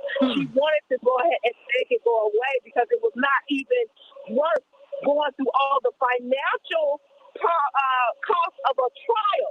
Do you know that when my son was murdered, he had 2 detectives on his case who did absolutely nothing. Justice Smollett had 21 detectives following this case for somebody who got beat up and instead of somebody got murdered. This is what the kind of resources that they chose to put against this case. They did that. Ain't nobody tell them to spend all that damn money over a fight. They chose to do that. And so now they want to say that, oh, well, he fabricated this. Well, I still want to know what happened with the guy, the security guard at the Sheraton. So his word saying it was a white man don't matter? Come on. It was a lot of things that were very biased that the judge was doing that made this a guilty verdict. I know this is the Chicago way. So what Jussie realized at this moment is that you can't win in Chicago because they're going to always ram you if they want to. And so that's all I got to say, Santita. Well, stay right there because I'm going to tell you. They found a cache of weapons and heroin and cocaine in the Osendaro brothers' home. And they were not prosecuted. They were protected in a luxury hotel. Are you serious? No one's talking about that. Why aren't corporate media talking about that? Why do we constantly put the onus on black and brown people? Now, look, when we're guilty, hey, let's deal with that. I'm not saying let anyone off the hook, but don't let the CPD off the hook either. How are you going to go past all these drugs and guns in someone's home and you don't prosecute them when people are sitting in jail for smoking reefer today? Really? And then some white kids out in Oregon, or excuse me, out in Colorado are getting wealthy because they're peddling, well, cannabis. Back with more of the Santita Jackson Show in just a minute. Can change the world, change the world. Hello. Chaparral's going to talk to us about her food in a hot second. But is anyone still there? Y'all still there? Hello. Okay. I'm sure that maybe they can hear me, but I cannot hear them, Paul. Here, they should be in now. Okay, thank you. We can Hey, hear you now. you all want to respond to Chaparral? I have like 2 minutes. Robert, well, she was. Mr. Pearl makes. Well, no, go on. Yeah, See, whoever wants to respond, go on. I think she made some compelling points. You know, that's the thing with the system. I think that, you know, we're all playing Monday morning quarterback and don't really know what happened in the courtroom because we didn't really see it, right? We didn't see it at all. We didn't see it at all, but we did see the result, and the jury was not persuaded. Sometimes, in cases, you can't. There's nothing. There's no explanation. But whatever explanation that they were given, they didn't buy. That's the bottom line, because that's what their verdict speaks to. That is exactly what their verdict speaks to. They didn't buy whatever explanation that Jesse gave, because and they believed the Osundario brothers. That's what that said. And so they don't have any reason based on the evidence to believe that based on the evidence that was presented, they didn't have any reason to believe that the Chicago Police Department, as I understand it, did anything untoward or wrong or inappropriate based on the evidence that was presented. So when you don't have the evidence before you, you got to consider what's in front of you. You're going to rule based on that, and that's what juries do. You know, I get that. I'm trying to look at what was excluded. PK, I don't even think that they believe the Osundera brothers.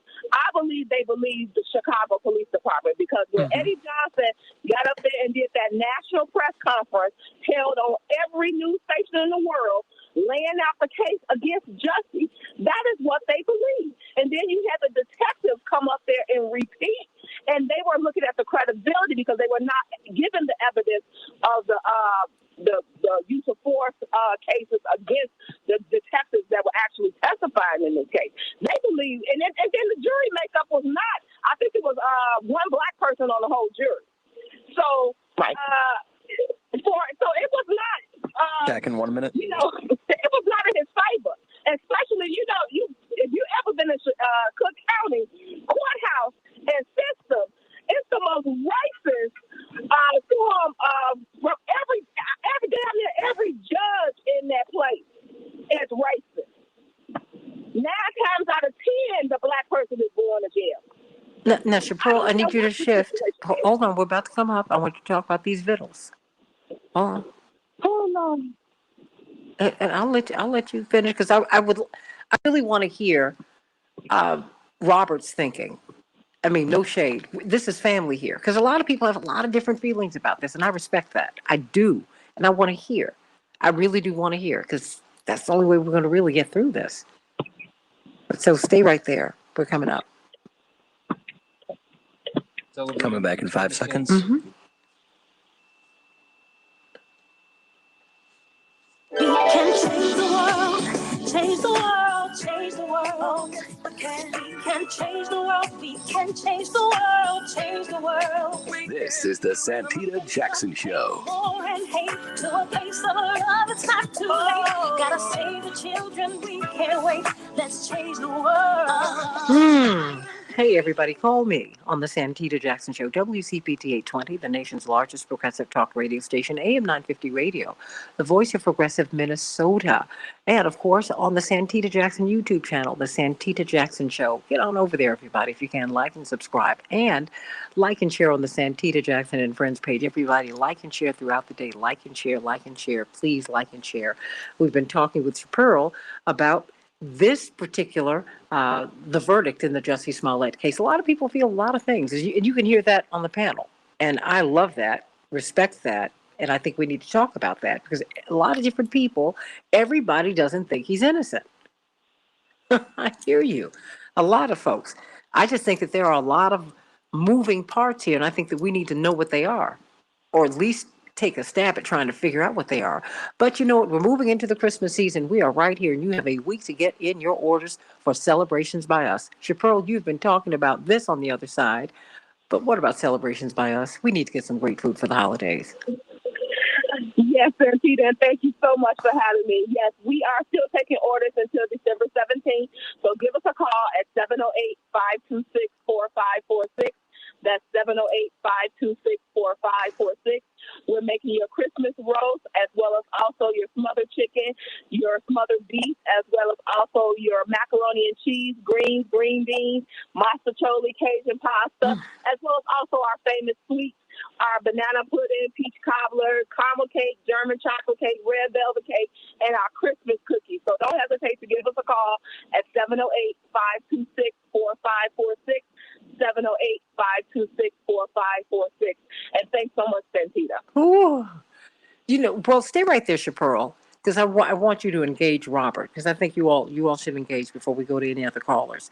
Robert, you do not believe, and it's however you feel what you believe as a trained lawyer and just as a human being, as a man, what you see, that is perfectly fine with me. You think he made the story up? Please explain. I do know, and all we can go by is the evidence that we've been presented. I think that we have to look at both the macro issue being corruption in the city of Chicago, the issues with the Chicago Police Department that absolutely exist, the culture of distrust between the community and anything the the Chicago PD says, which is a well-earned reputation. That's the macro issue. But on the micro issue, on the instant matter before us, on the question of was Jesse Smollett the victim of a hate crime, I don't think there's been any evidence presented that would support the assertion that the accusations he made to be true. They have not found there's been no video evidence, because remember, there was video released of the area where he claimed the assault took place. There's been no evidence showing the truck full of MAGAs. There's been no reports of people being, speeding through the city of Chicago at that time. There were no traffic cameras to pick those things up. No ring security camera footage of what took place. No evidence that he went to that he was in the areas where he was supposedly had been at.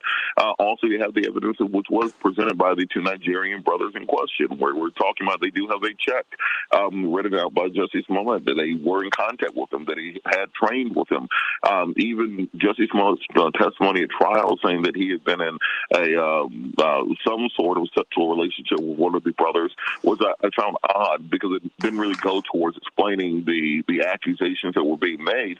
Even his accusations that Don Lemon tried to help him didn't seem to actually help with the instant issue of, which is the issue of when he reported this hate crime to police. Had he actually been assaulted by individuals who had a political motive behind them? This truck full of MAGAs that happened to also watch Empire. But that's not what he said, Robert. He didn't say it was a truck full of MAGAs.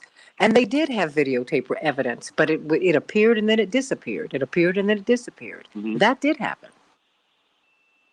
And then let's go back a bit. Just in the same time period, there was a threatening letter sent to the production offices of Empire. Now, mind you, the Osendero brothers had been telling Jesse, you need to get security. He was like, I'm okay. I don't need security. I like to roll in Chicago the way I roll. I'm okay. Then this letter pops up.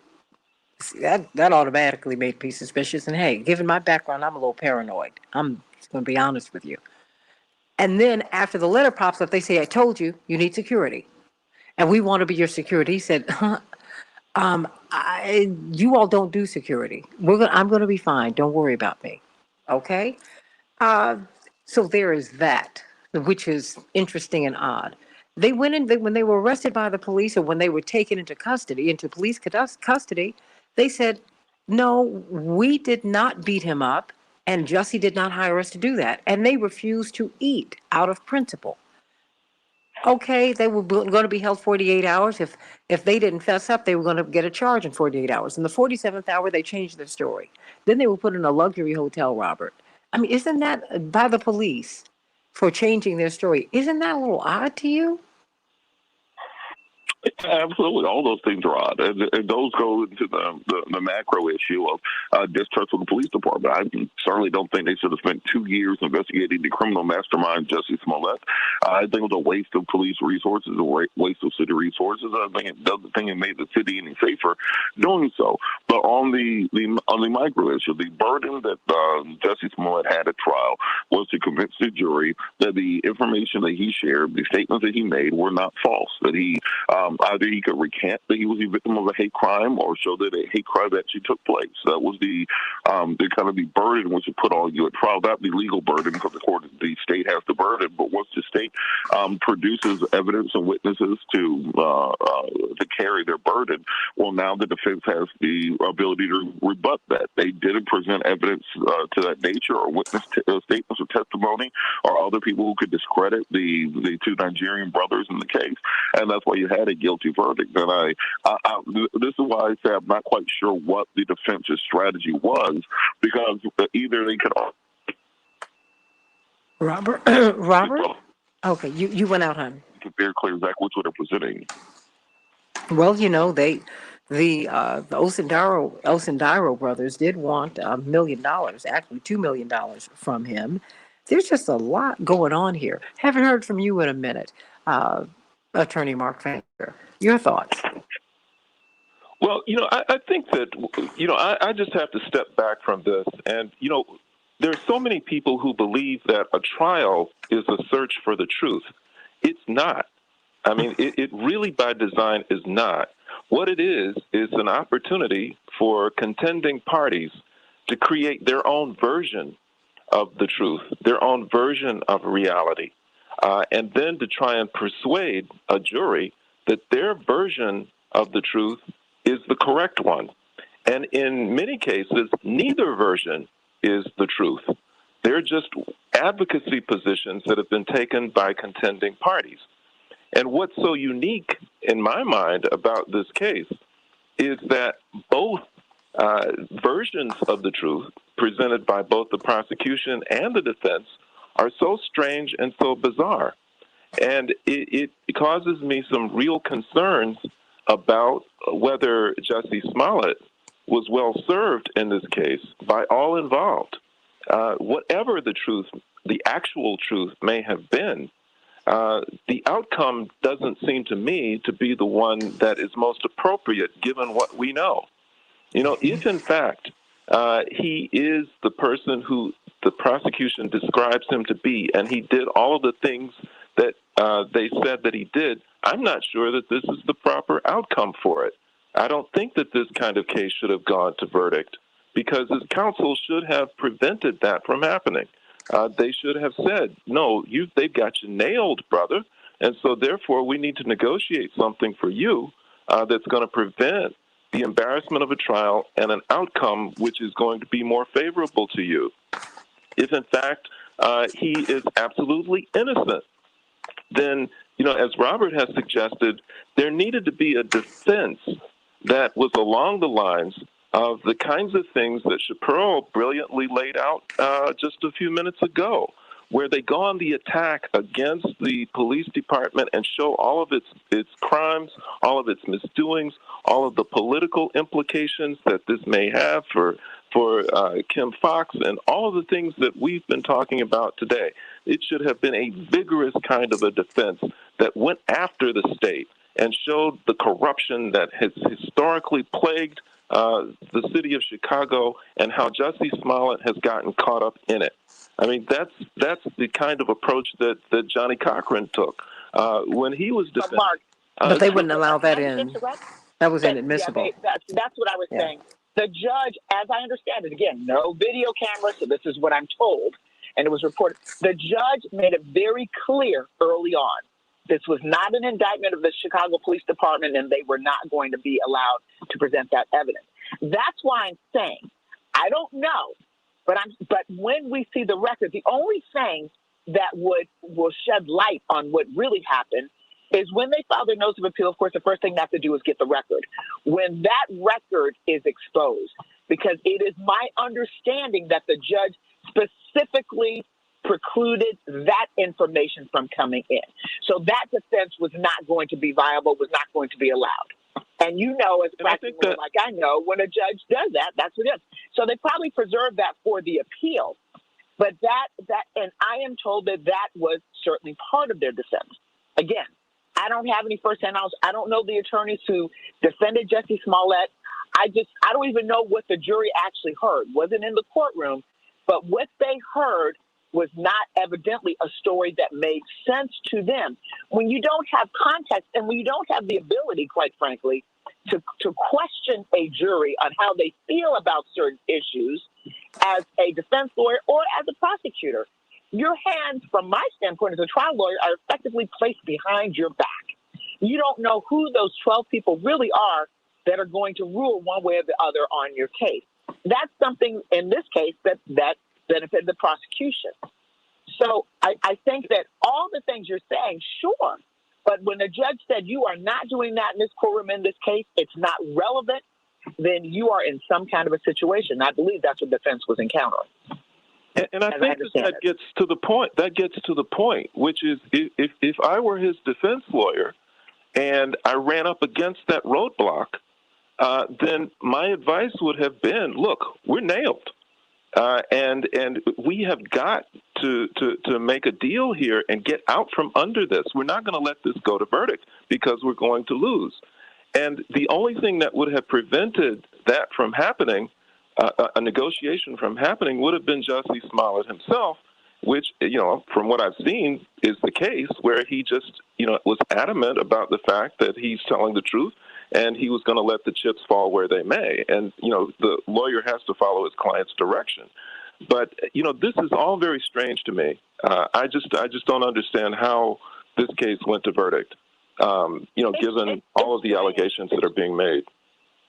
I'm sorry, not to interrupt. I just wanted to add, it's strange to everybody. It's just strange. It's very bizarre on so many levels. But what I will say is this also. When something is being negotiated, it takes two to tango. At the time of trial, the prosecutors probably at that point were like, oh, no, we taking this to verdict. Oh, no, we're taking this to verdict.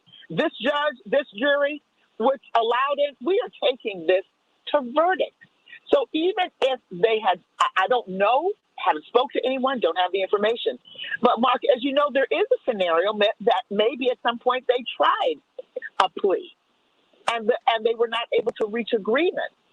So I don't know we won't know these facts unless the defense shares it or unless we have a record. So I just want to present that so that people understand it's not really black and white when it comes to some issues. There are gray areas. There's a lot that the judge controls, and this judge controlled.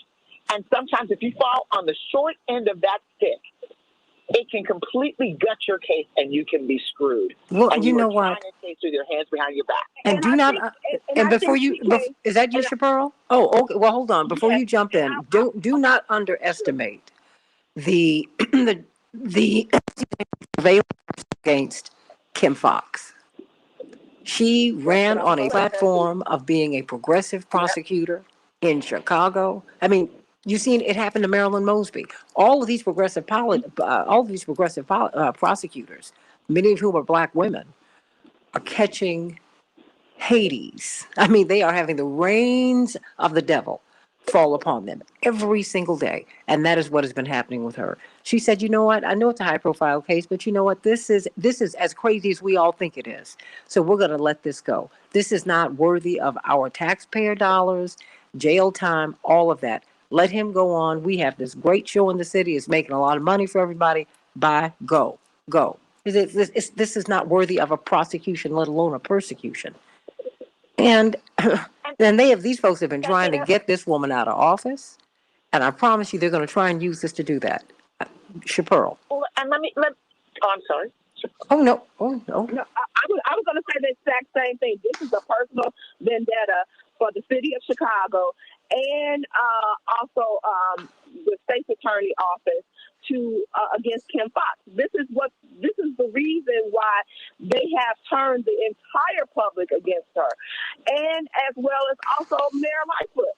They want to get both of these black women out of office. So CPD, the FOP, ability have a personal vendetta against these black women that are in charge in the city. And they're using this case to highlight their inability to solve crimes here. And so they have taken this, they put all the resources behind something as simple as an assault. But when we have all these murders that are unsolved in Cook County that go unchecked, they worked on our son's case for 48 hours, and they worked on this case for 3 years. Now tell me where's the justice in any of this?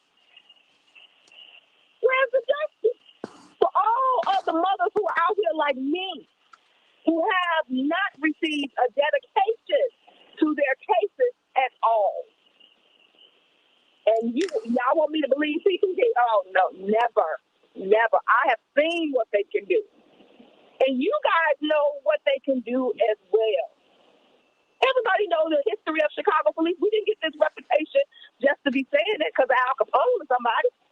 This has been the way. This is the Chicago way. How long have we been saying that?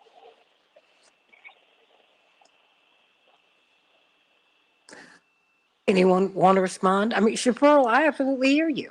I mean, you know, when they killed Fred Hampton and Mark Clark, the first story that was told to the corporate media was that Mark Clark, who was on guard that night as security, standing in as security for Fred Hampton and his fiancee, who was 8.5 months pregnant at the time, Deborah, who they were sleeping in the back. They said that this man with one gun was shooting up all these police who were gathered outside.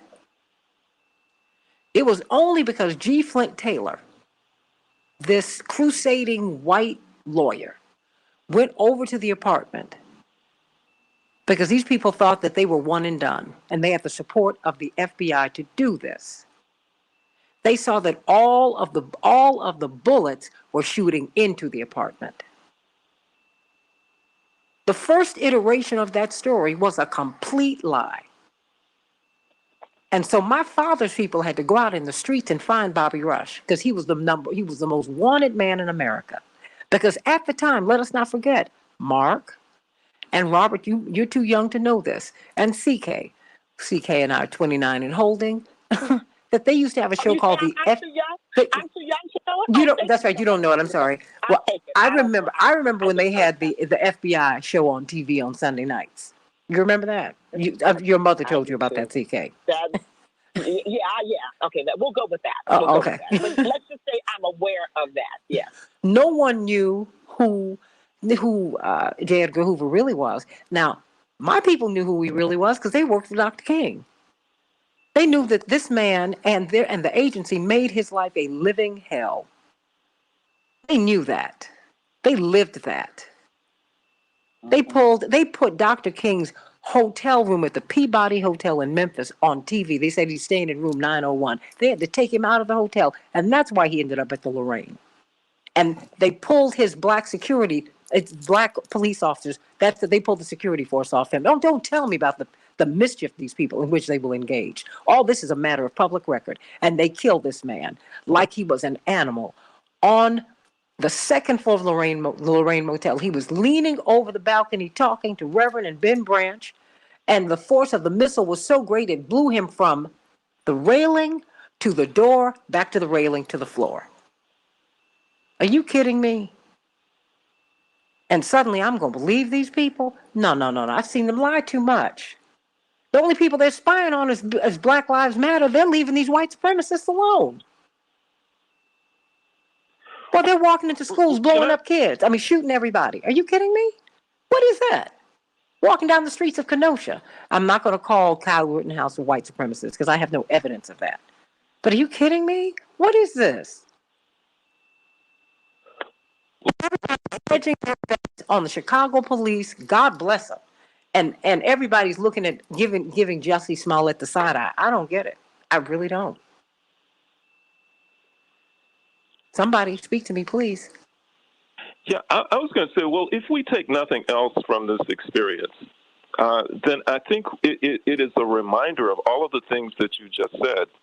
And the fact that when someone is targeted like this, that there can't be just a blind faith that the truth will win out through use of the system, that by taking this to trial, that the facts are going to come out and justice is going to be done. You know, we're in a war, we're in a street fight all of the time, and we need to anticipate that we're going to run into the kinds of rulings that preclude the truth, that preclude introduction of evidence that will shed light on what really happened. And so defendants, surrogates, and others need to build a movement that is putting that narrative out into the public, spaces, so that the general public, at least, has an appreciation for the context and for the history and for all of the things that may have an impact on what does happen within the confines of a trial, rather than the public blindly accepting a narrative which has been put out by the prosecutor, police, and the media. And we just need to remain mindful of that, particularly when people are going into situations where they've been targeted by police agencies and others that have a history of corruption and crimes that have been committed against communities of color. Well, yeah, I just think that, context is everything. And I am not saying that all police are corrupt. Absolutely not. I know too many fine people on the force. And I know when they try to uncover corruption, I know what happens to them. They almost get pushed off the force. It's a very dispiriting experience for them. Like it is for most whistleblowers, for people who want to make things right. But I'm just trying to figure out how it is that we continue to hedge our bets on a system that has continued to attack us. And by the way, we can't get the CPD to get a homicide solving rate above 50%. Why don't you put some of this energy into solving these murders?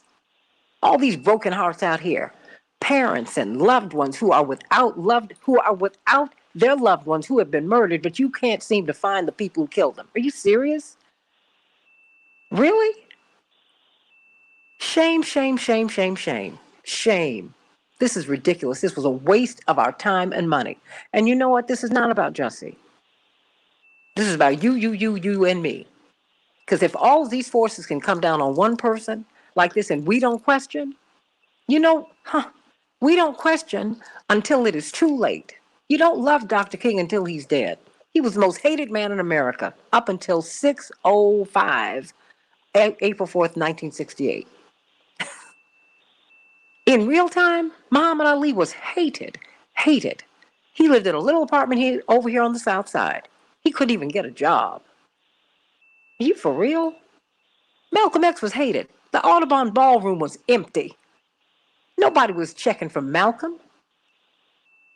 Now everybody follows him. Really? Come on, get serious. Gandhi was shot by one of his own, walking down the street. 1 minute. Context is everything. History is everything. Please be mindful of the history.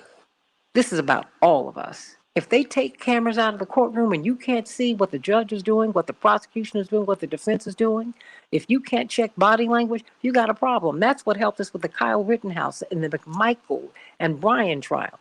But this, we heard nothing. Nothing. We just got information and we have gotten regurgitation of lies. That ought to make you very anxious. And I hope it'll make you think. Think.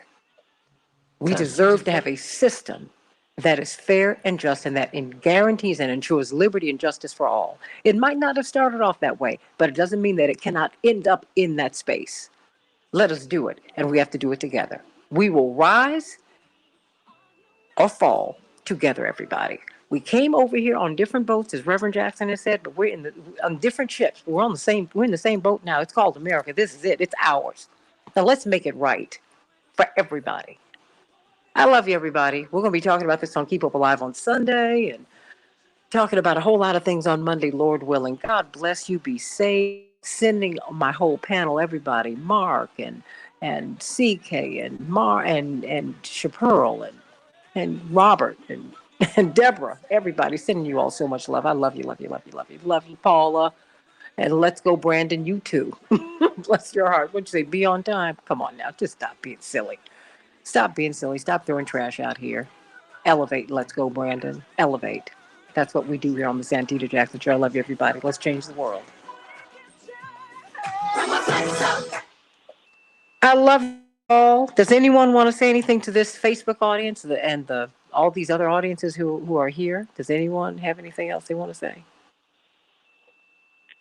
Santita, quickly, I wanted to say if CK is still on, with Court TV, they keep saying that the Jussie Smollett case was a federal case. So please correct them several tweets.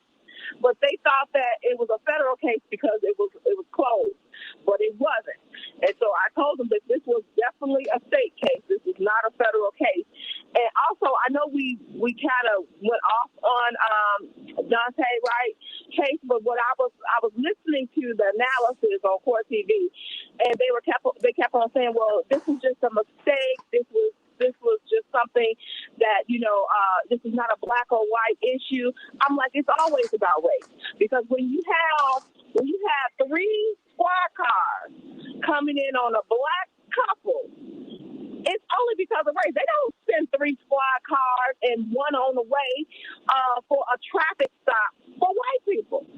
So I need some more black analysis on Court TV to let people know that it is about race. The way that they escalated the killing of Dante Wright is absolutely about race, because they would not have done all of that if Dante Wright was white and his passenger was white. They wouldn't have came with guns drawn. And then the fact that they had to wait 10 minutes. The reason why I believe the prosecution put that tape on there is because the officer that was testifying at the time, he was saying how trained he was in EMT services, and he had all these credentials about life-saving techniques, and he didn't do a damn thing to save that boy's life. And they let him bleed out in the car, and they kept on saying, well, let's wait to see if somebody in the back seat. You was listening over the air saying that they had pulled over 2 people in the car. So you already heard that it was only 2 people in the car. And so my thing is that these are the things that they do to us. They want us to die.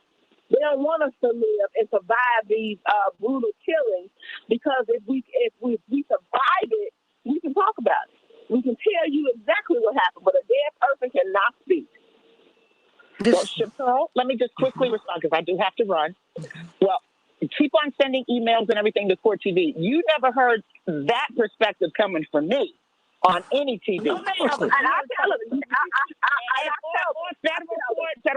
I'm real clear it wasn't no federal court, but every media entity, sometimes they make mistakes and have a perspective. That's why it is important to have very, very diverse lawyers who are trained to speak and to speak truth, and who know how to lay evidence, who know where the case is. So I do appreciate that, and I do appreciate you always being on point and always, kind of speaking truth to power. So keep on sending emails to Court TV. I will mention it to them if there was a mistake. It wasn't during a segment that I was on, but saying it was a federal case. It's not a federal case. Yeah, no, I would have jumped out. I politely correct people when a mistake like that happens. I'm real polite about it, because it's important for the public to know when there's a mistake, which can happen. Mm-hmm. But I just don't want it to happen on my watch. Well, I think also I praise you every time. But you know what? I think it's important not just to have diverse analysts, but to have diverse perspectives. Because you can have black people who have an establishment perspective, and indigenous people, and all people of all backgrounds can have a perspective that is reflective of the power structure, of the status quo. I'm trying to get Chapearl heard, and Paula heard. These are folks who they matter too. In fact, they're the majority. But you can't get their perspectives heard on television or radio. Shame, shame, shame. We've got to do better than this. And not just better, we need to do right. Robert, are you still there? Because I want to get closing thoughts from everybody, if you're still there. Is our author still there? The Negroes of Friends Village? Santita, I'm sorry. Okay, I know you got got to go, girl. I know you got to go do TV. Okay. All right. I'll talk to you soon. All right, Okay. Bye-bye. Love you. Love Bye-bye. you too. Love you. Is anyone else there? Are all my people gone? Chappelle, you gone? I'm leaving. Do you have anything else you want to say? You said a whole lot today. Is there anything else you would like to say? Listen, I just want people to read the full transcript. I mean, like, I really appreciate, and I have retweeted your shows in regards to the Jussie Smollett case, and I just simply believe that the deck was stacked against him from the time that Eddie Johnson actually made his press conference, because you have the power and the full weight of the city stating that you did this injustice. So, it's hard to overcome that. And I thought, I do agree with Mark as well as also Robert that, they should have taken a plea. But I do understand when you didn't do something and you want me to admit guilt, that's hard. That's a hard pill to swallow. And, and sometimes you just say, you know what? And before I'll be a slave, I'll be buried in my grave and go home to be with my Lord and be free. Jail is not the worst thing that can happen to you. It's not. Being enslaved is in your mind is the worst thing that can happen to you. When these folks get your mind, that's the problem. That's it. That's when they won. Yeah. That's when they've won. And take you a slave. Slavery's in your mind. The first thing, who is it? Frederick Douglass was free, and Nat Turner, they were free in their mind. They just had to change the circumstances. They were already not slaves. Their minds had changed first. The kingdom of heaven is upon us. That's what the Lord's Prayer teaches us. Our minds have not caught up. If we would change our minds, the kingdom of heaven could exist right here, right here. But we are so small and foolish and ungodly that we continue to live in this spiritual filth. And enough already. Enough. We ought to be tired of this. Tired. I know I am. This spiritual filth, this is ridiculous. We both are. Oh, yeah. I mean, you spend all this money. Biden talking about Ukraine. Man, what I need you to do is, would you fix these public schools? Please? Right. Here? Leave Russia to Russia's border. Please. Whatever they do, God bless them. What? I got problems right here. This is crazy. Crazy. Our money. Our time. We've got bridges falling apart here. Are you serious? Bring all of our Army and Navy and Air Force and Marines, bring them back here and have them build some bridges and fix our infrastructure so we can look like Abu Dhabi. We can look like that. Have you seen these other countries in the world that are pristine? They're building these fabulous buildings that don't fall and all that, and we are sitting here. We're number one. No, we're not. And you can't talk junk to Putin. You want to know why? He is looking at you laughing because he knows that everybody's going off the dollar. I mean, really? People have come up with cryptocurrency. They are looking at the dollar. They're like, this is done. You used to be able to spend dollars overseas. Now people look at you and go, please keep it. That's worthless. The greenback for me is over. That's what they say. We've got our own internal work to do, Chappelle. Our own, right here. Right here. At the time that they put all this on Jussie, the CPD was the laughing stock of America. No, people were appalled by America because we had just watched them shoot this boy down like he was a dog. A child. A child. It was so bad that Rahm Emanuel said, no, he had to leave. He couldn't run because he couldn't win. That's what happened to him. And the whole CPD was under indictment because they all covered it up. And all of the minions of the mayor, they all covered it up. They all participated. And people lost respect for the whole power structure on the death of a child. On the death of a child. Shame. And here we're doing the same thing. Oh, Jussie, he's the problem. The problem? No. How are you going to hold these brothers in police custody for 48 hours? In the 47th hour, they say, okay, we changed our mind because y'all were going to send them to jail with all that heroin and cocaine and guns in their home. And they didn't go to jail for that. And that's what I said. And you know that they ain't going to let no black person get off on drug charges.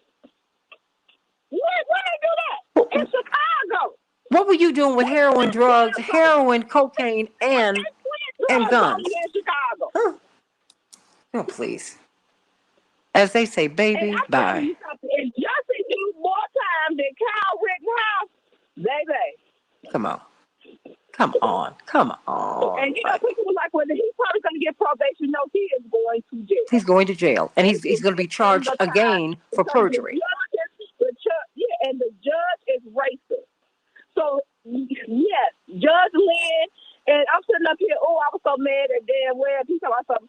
Oh, yeah, I did this pro bono. Yeah, okay, wait till you see that bill. No, look, Winston, his law firm is a blue chip law firm. He's had a blue chip law firm. It's one of the most, it's one of the most prestigious and powerful law firms on earth. So they can do that. They build into their budgets pro bono. And politically, they're so powerful, they can do this. I like Dan Webb, personally. I do. I think he's a great guy. I just disagree with him on this case. But I'm very clear, when you pull out a Dan Webb, there is no bigger lawyer in the United States, everybody. You might not have heard of him, but there's no one bigger in American jurisprudence than that man. And for them to have pulled him out, they wanted to make a point on this case. And you better watch it, what they're trying to do to Kim Fox, so they can put someone else in who wants to bury black and brown kids. That's what they do. So we can continue to be the incarceration nation. Aren't you tired of it? Aren't you tired? And everything that happened in Chicago is Kim Fox or Lori Lightfoot's fault. Problem. They the one who did it. Oh, she let him out. No, she does not allow people to get out on bail. She makes a recommendation, and then the judge decides if they're going to go on home monitoring or whatever. Hello?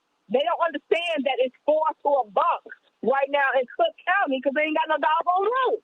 So they are making these decisions to let some of these people out on I-bonds and home confinement because there's no space. And people act like they don't understand. Now, will she get every case right? No. Will she fight for every case? No. But has she done the best that she can do with the cards? I believe she has. Absolutely. She got dealt a bum hand. The city's broke. Yeah. And the system is broken. Are you serious? But no, we want to put her on the rack. And then you want to bring someone else up because they'll know what they're doing. Are you serious? This was always a fool's errand. Anita Alvarez back. They want to bring Anita Alvarez back. Why? Mass incarcerated black. Well, you know what? I tell you this, Chaparral. Chaparral, if they do that, then you will deserve it all. At some point, we have to begin to think. We must begin to think on the game. That's my point. Stop getting gamed. Get clear on the game. Don't get played. Play the game. Understand what's going on here. We incarcerate more than anybody just about on earth. For what? The 13th Amendment, I'll tell you why, because corporations use this labor that is unpaid or barely paid so that they can make profits. Just over and over again. That's what inflation is about. I'm going to bring Chuck Collins on, Chaparral, next week from inequality.org. So he can let you know what a big joke inflation is. These corporations are making more money than they have made in more than half a century. Since 1950, Chaparral, they're making more money than they have made in 70 years off of us because we just got to have it. We got to buy it. But they're charging us through the nose while we are making less money than ever before. Well, I got to listen to the corporate media tell me that wages are higher. For whom?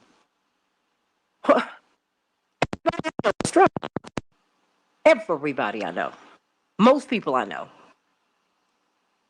Most people I know are paying more for everything.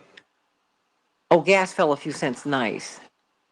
You, please, stop getting played. And Abraham, I am going to rest, sweetie. I'm going to be fine. You know, but you get registered to vote. You need to find out who these judges are. The system works when you work it. Stop getting worked by the system. And I do hope that now that Jussie and his people will now take to the airwaves if they can get on. Or get in these streets and tell his story. That's what needs to happen. If this can happen to him, Chaparral, it can happen to anybody. When the whole media come down on you and frame a narrative and frame you up, they can make you a hero or a zero. Chaparral, are you still there? I am. Look at what they did to Michael Jackson. That's why I had to make sure. Wait a minute, Chaparral. Chaparral, wait a minute. Look at what they did to Michael Jackson. Yeah. No. Look at what they did to OJ. Look at what they did to Bill Cosby. Yeah. Oh, these people. Oh, please. All of these unconvicted felons out here in Hollywood and every place else. Are you kidding me? Michael Jackson was untouchable until it was decided that he was a villain. It happened to coincide with him becoming one of the 2 or 3 biggest music moguls in the world. And Wall Street rejoiced. That was a headline in the New York Times after Michael died. Wall Street rejoices now that he has died because they could get their grubby little hands on his catalogs. And it wasn't just the Beatles catalog. He offered Paul McCartney the opportunity to get in the bidding process with the catalog. Paul McCartney felt that those were little songs in that Beatles catalog and it wasn't worth his time. But you know what was in that catalog? Bo Diddley's catalog, Little Richard's catalog, all these little black catalogs of these people who made the music that made Paul McCartney rich. And so instead of buying houses and flashy clothes and all this other stuff, what Michael did was buy music. Because Michael used to sit at the feet of Berry Gordy and John Johnson and his daddy and people who wanted agency over their own lives. And that is what he did. So he decided he was going to be a man too. And then he died under mysterious circumstances, like Sam Cooke. Please. Please. Please. Chaparral, what you want to say before we get out of here? I was just saying that, even with Courtney's case, can you imagine your son had just been murdered and then you have to go on the news less than 3 hours to tell them that your son is not a gangbanger, your son is not a criminal. He wasn't involved in this was not a gang-related shooting, but that's what I had to do. I had to make sure I reshaped the narrative quickly because once the narrative is made about you, the media, it's hard to come back. And that's why I say it was doomed for Jussie because of the fact that they had already made the media buy into the fact when Eddie Johnson went on national TV to say that Jussie did all of this. So that's where the issue with Jussie was. And so if he was not able to rebuild his credibility from that point, it was a non-starter. I mean, I knew that they were going to convict him. I was hoping that he wouldn't, but I knew that this was not going to go well for him. Well, you know what? It might not have gone well on the front side, but we'll see what God does on the back side. How about that? Amen. Okay. Honey, Jesus was killed on the cross. He's bigger than he ever was. Martin Luther King, most unpopular man in America, shot down like an animal, a rabid animal. You can't get around him today. You can't get around Gandhi. And now, have you seen what the FBI building looks like in D.C.? The J. Edgar Hoover building? It's in a state of total disrepair. My grandmother Gertrude, God rest her soul, said, you know what, there is one way. It is the right way. It's the right way. We better get right with God, I tell you that.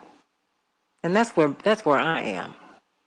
I have more days behind me than I have ahead. I do not have time for foolishness. Get right with God and make this stuff right. Not build back better, build it right. Give the indigenous people their land back and then negotiate with them so we can stay on it. Build it right. Reparations for people who were enslaved. Build it right. Build it right. Make it right. And nothing's going to be right until you do right by me. Huh. Alice Walker was right. Pearl. Until you do right by me, until you do right by all the people you have wronged, you're not going to be blessed. We're living in that kind of time. We're living in that kind of time. Watch it. Things are happening that we have never dreamed would happen. Never dreamed. Think about it, Chapearl. The weekend, the days before, 2 or 3 days before they were going to unveil Dr. King's his statue on the mall. Remember, there was an earthquake in D.C. that dislodged the Washington Monument, and they had to close the Washington Monument for several years to get it right. Yep. Honey, you better look at God, because that's what I look at. Okay? Wait a minute, you can't make this stuff. And then they almost had a hurricane that same weekend. Oh, honey, look, you can't. I want to be on God's side. I don't want God on my side. I want to get on God's side. Huh? I said, vengeance is mine, saith the Lord. Look, and and the world is his. We are just stewards of it. So I just want us to get right. That's all. Just get right. I didn't say get better. I said get right. When you go to the hospital, you don't want to be made better. You want to be made well. My Uncle Mickey said that. They told him, we're going to get you better in this hospital. He said, then release me now, because I'm not here to get better. I'm here to get well. So let's think about that, everybody. Think about it. Think. You better think. You better think. We better think. Chapeau, you doing all right? I am, Miss Santita. I'm taking the kids, but I am doing well, thanks to God. Well, the last word belongs to you. Well, like I said, what we have to do right now is let's analyze what happened. I can't wait till the transcript comes out so we can actually look to see what was going on in the court system, as well as also try to figure out how can we help justice. But I still tell people, let's refrain from judgment at this time. Let's actually give him the benefit of the doubt. As much as we know CPD is capable of, we know that one of the things that they are is corrupt and liars. So we have to give Jussie the benefit of the doubt that there may have been some issues about credibility in them coercing the Osendero brothers to fabricate this story. So we have to give him at least the benefit of the doubt that this has happened. So let's wait for these transcripts. Let's wait for the appeal. They've already said they're going to do that before we pass judgment on Jussie Smollett. Well, we've done that already. And you know what? What happens? You keep on living, and judgment, you keep on living. What you have thought about someone, what you've done to someone, what you wanted to do to someone will happen to you. Clean out your heart, everybody. Clean out your hearts. Clean it out. Give grace before you need it. Okay? Think about that. And try to see this from a whole lot of other different perspectives. When these people decide to use the media and the whole force of the establishment against you, I'm not going to say you don't have a chance, because with God, anything is possible. But you need to be very clear that when these folks come up with their own narrative on you, you ought to be suspicious and you ought to question the narrative and the narrators. You rail against the status quo, but the first time they tell you something, you just believe it, because you know what they said was what. So, Chaparral, I just thank you, and I am in awe of your strength, but I know it comes from God. I know it comes from God, and I know that you know it comes from God. So, well, what did Joyce say? Yes, Lord, you dig one ditch, you better dig two. One for me and one for you. Amen. We're not going to be right until this stuff gets right. And say if he was wrong. Say if he was wrong. Are you supposed to pay your whole life for this? Are you supposed to do this for your whole life? Is this what we're going to do? Is this the kind of system we're trying to create here? When are we going to start embracing people and trying to make them right? There is an old fable about an African village that once someone commits a crime, they don't put them in jail. They put them in the middle of the village, and every member of the village surrounds them and tells them something good about themselves. And they walk around them for hours to remind them of who they really are. You are God's child. You are not junk. God does not make junk.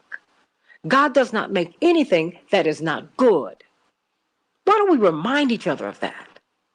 Instead of trying to condemn each other, we try to condemn each other, but we sure do try to run from condemnation. Stop it.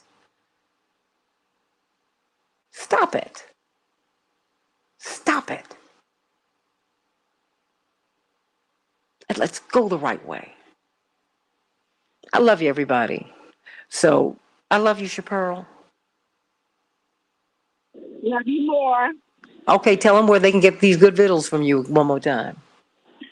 Yes, you can give us a call at 708-526-4546, 708-526-4546, or you can reach us on Celebrations by Us on Facebook or celebrationsbyus.org, 708-526-4546. Thanks so much, Santita. Girl, I love you. Oh, Chaparral's on fire. I thought she was going to come and do her little live read, and then what happened? She came in here to read everybody the riot act. Ooh. I love it, and I love you guys. Hope you all enjoyed the show today. Oh, love you, Zenobia. Love you, Lorraine. Love you, Ann. Love all y'all. Love you, love you, love you. You were in D.C.? Oh, boy. I came into D.C. Uh, for the unveiling of Dr. King's statue, the monument to him. And I said, boy, when I heard there was an earthquake in Washington, D.C., they don't have earthquakes there. My mother said, just shook her head. She said, look at God. Oof. Oof. Then we had a hurricane. This was all the same. This was all in like 2 or 3 days leading up, a couple of days leading up to the ceremony in which we unveiled the statue, the monument to Dr. King. I said, "Oh wow, look at that! Look at that! Look at that! You can't beat God, honey. So you might as well get on God's side. Just might as well get on board." I love you, everybody. Have a great weekend. Love you, Effie Rolfe. I hope you have enjoyed your holiday season, your holy season, your natal season, your birthday season. All right, all right. That's right. God is in control. Let's get in God's flow. How about that? So I love you, everybody. Oh, and that's right, D-Ray. Don't you worry. 2022 is the year I'm singing. How about that? I've been talking to some people about that. Go find me a nice little place where I can do some nice little songs. How about that? Love y'all. Love you. Thank you, Paul. Love you, love you, love you. See you tomorrow. See you on Sunday on Keep Hope Alive. God bless you. Chaparral, you gone? Yes, Santita, love you. Love you.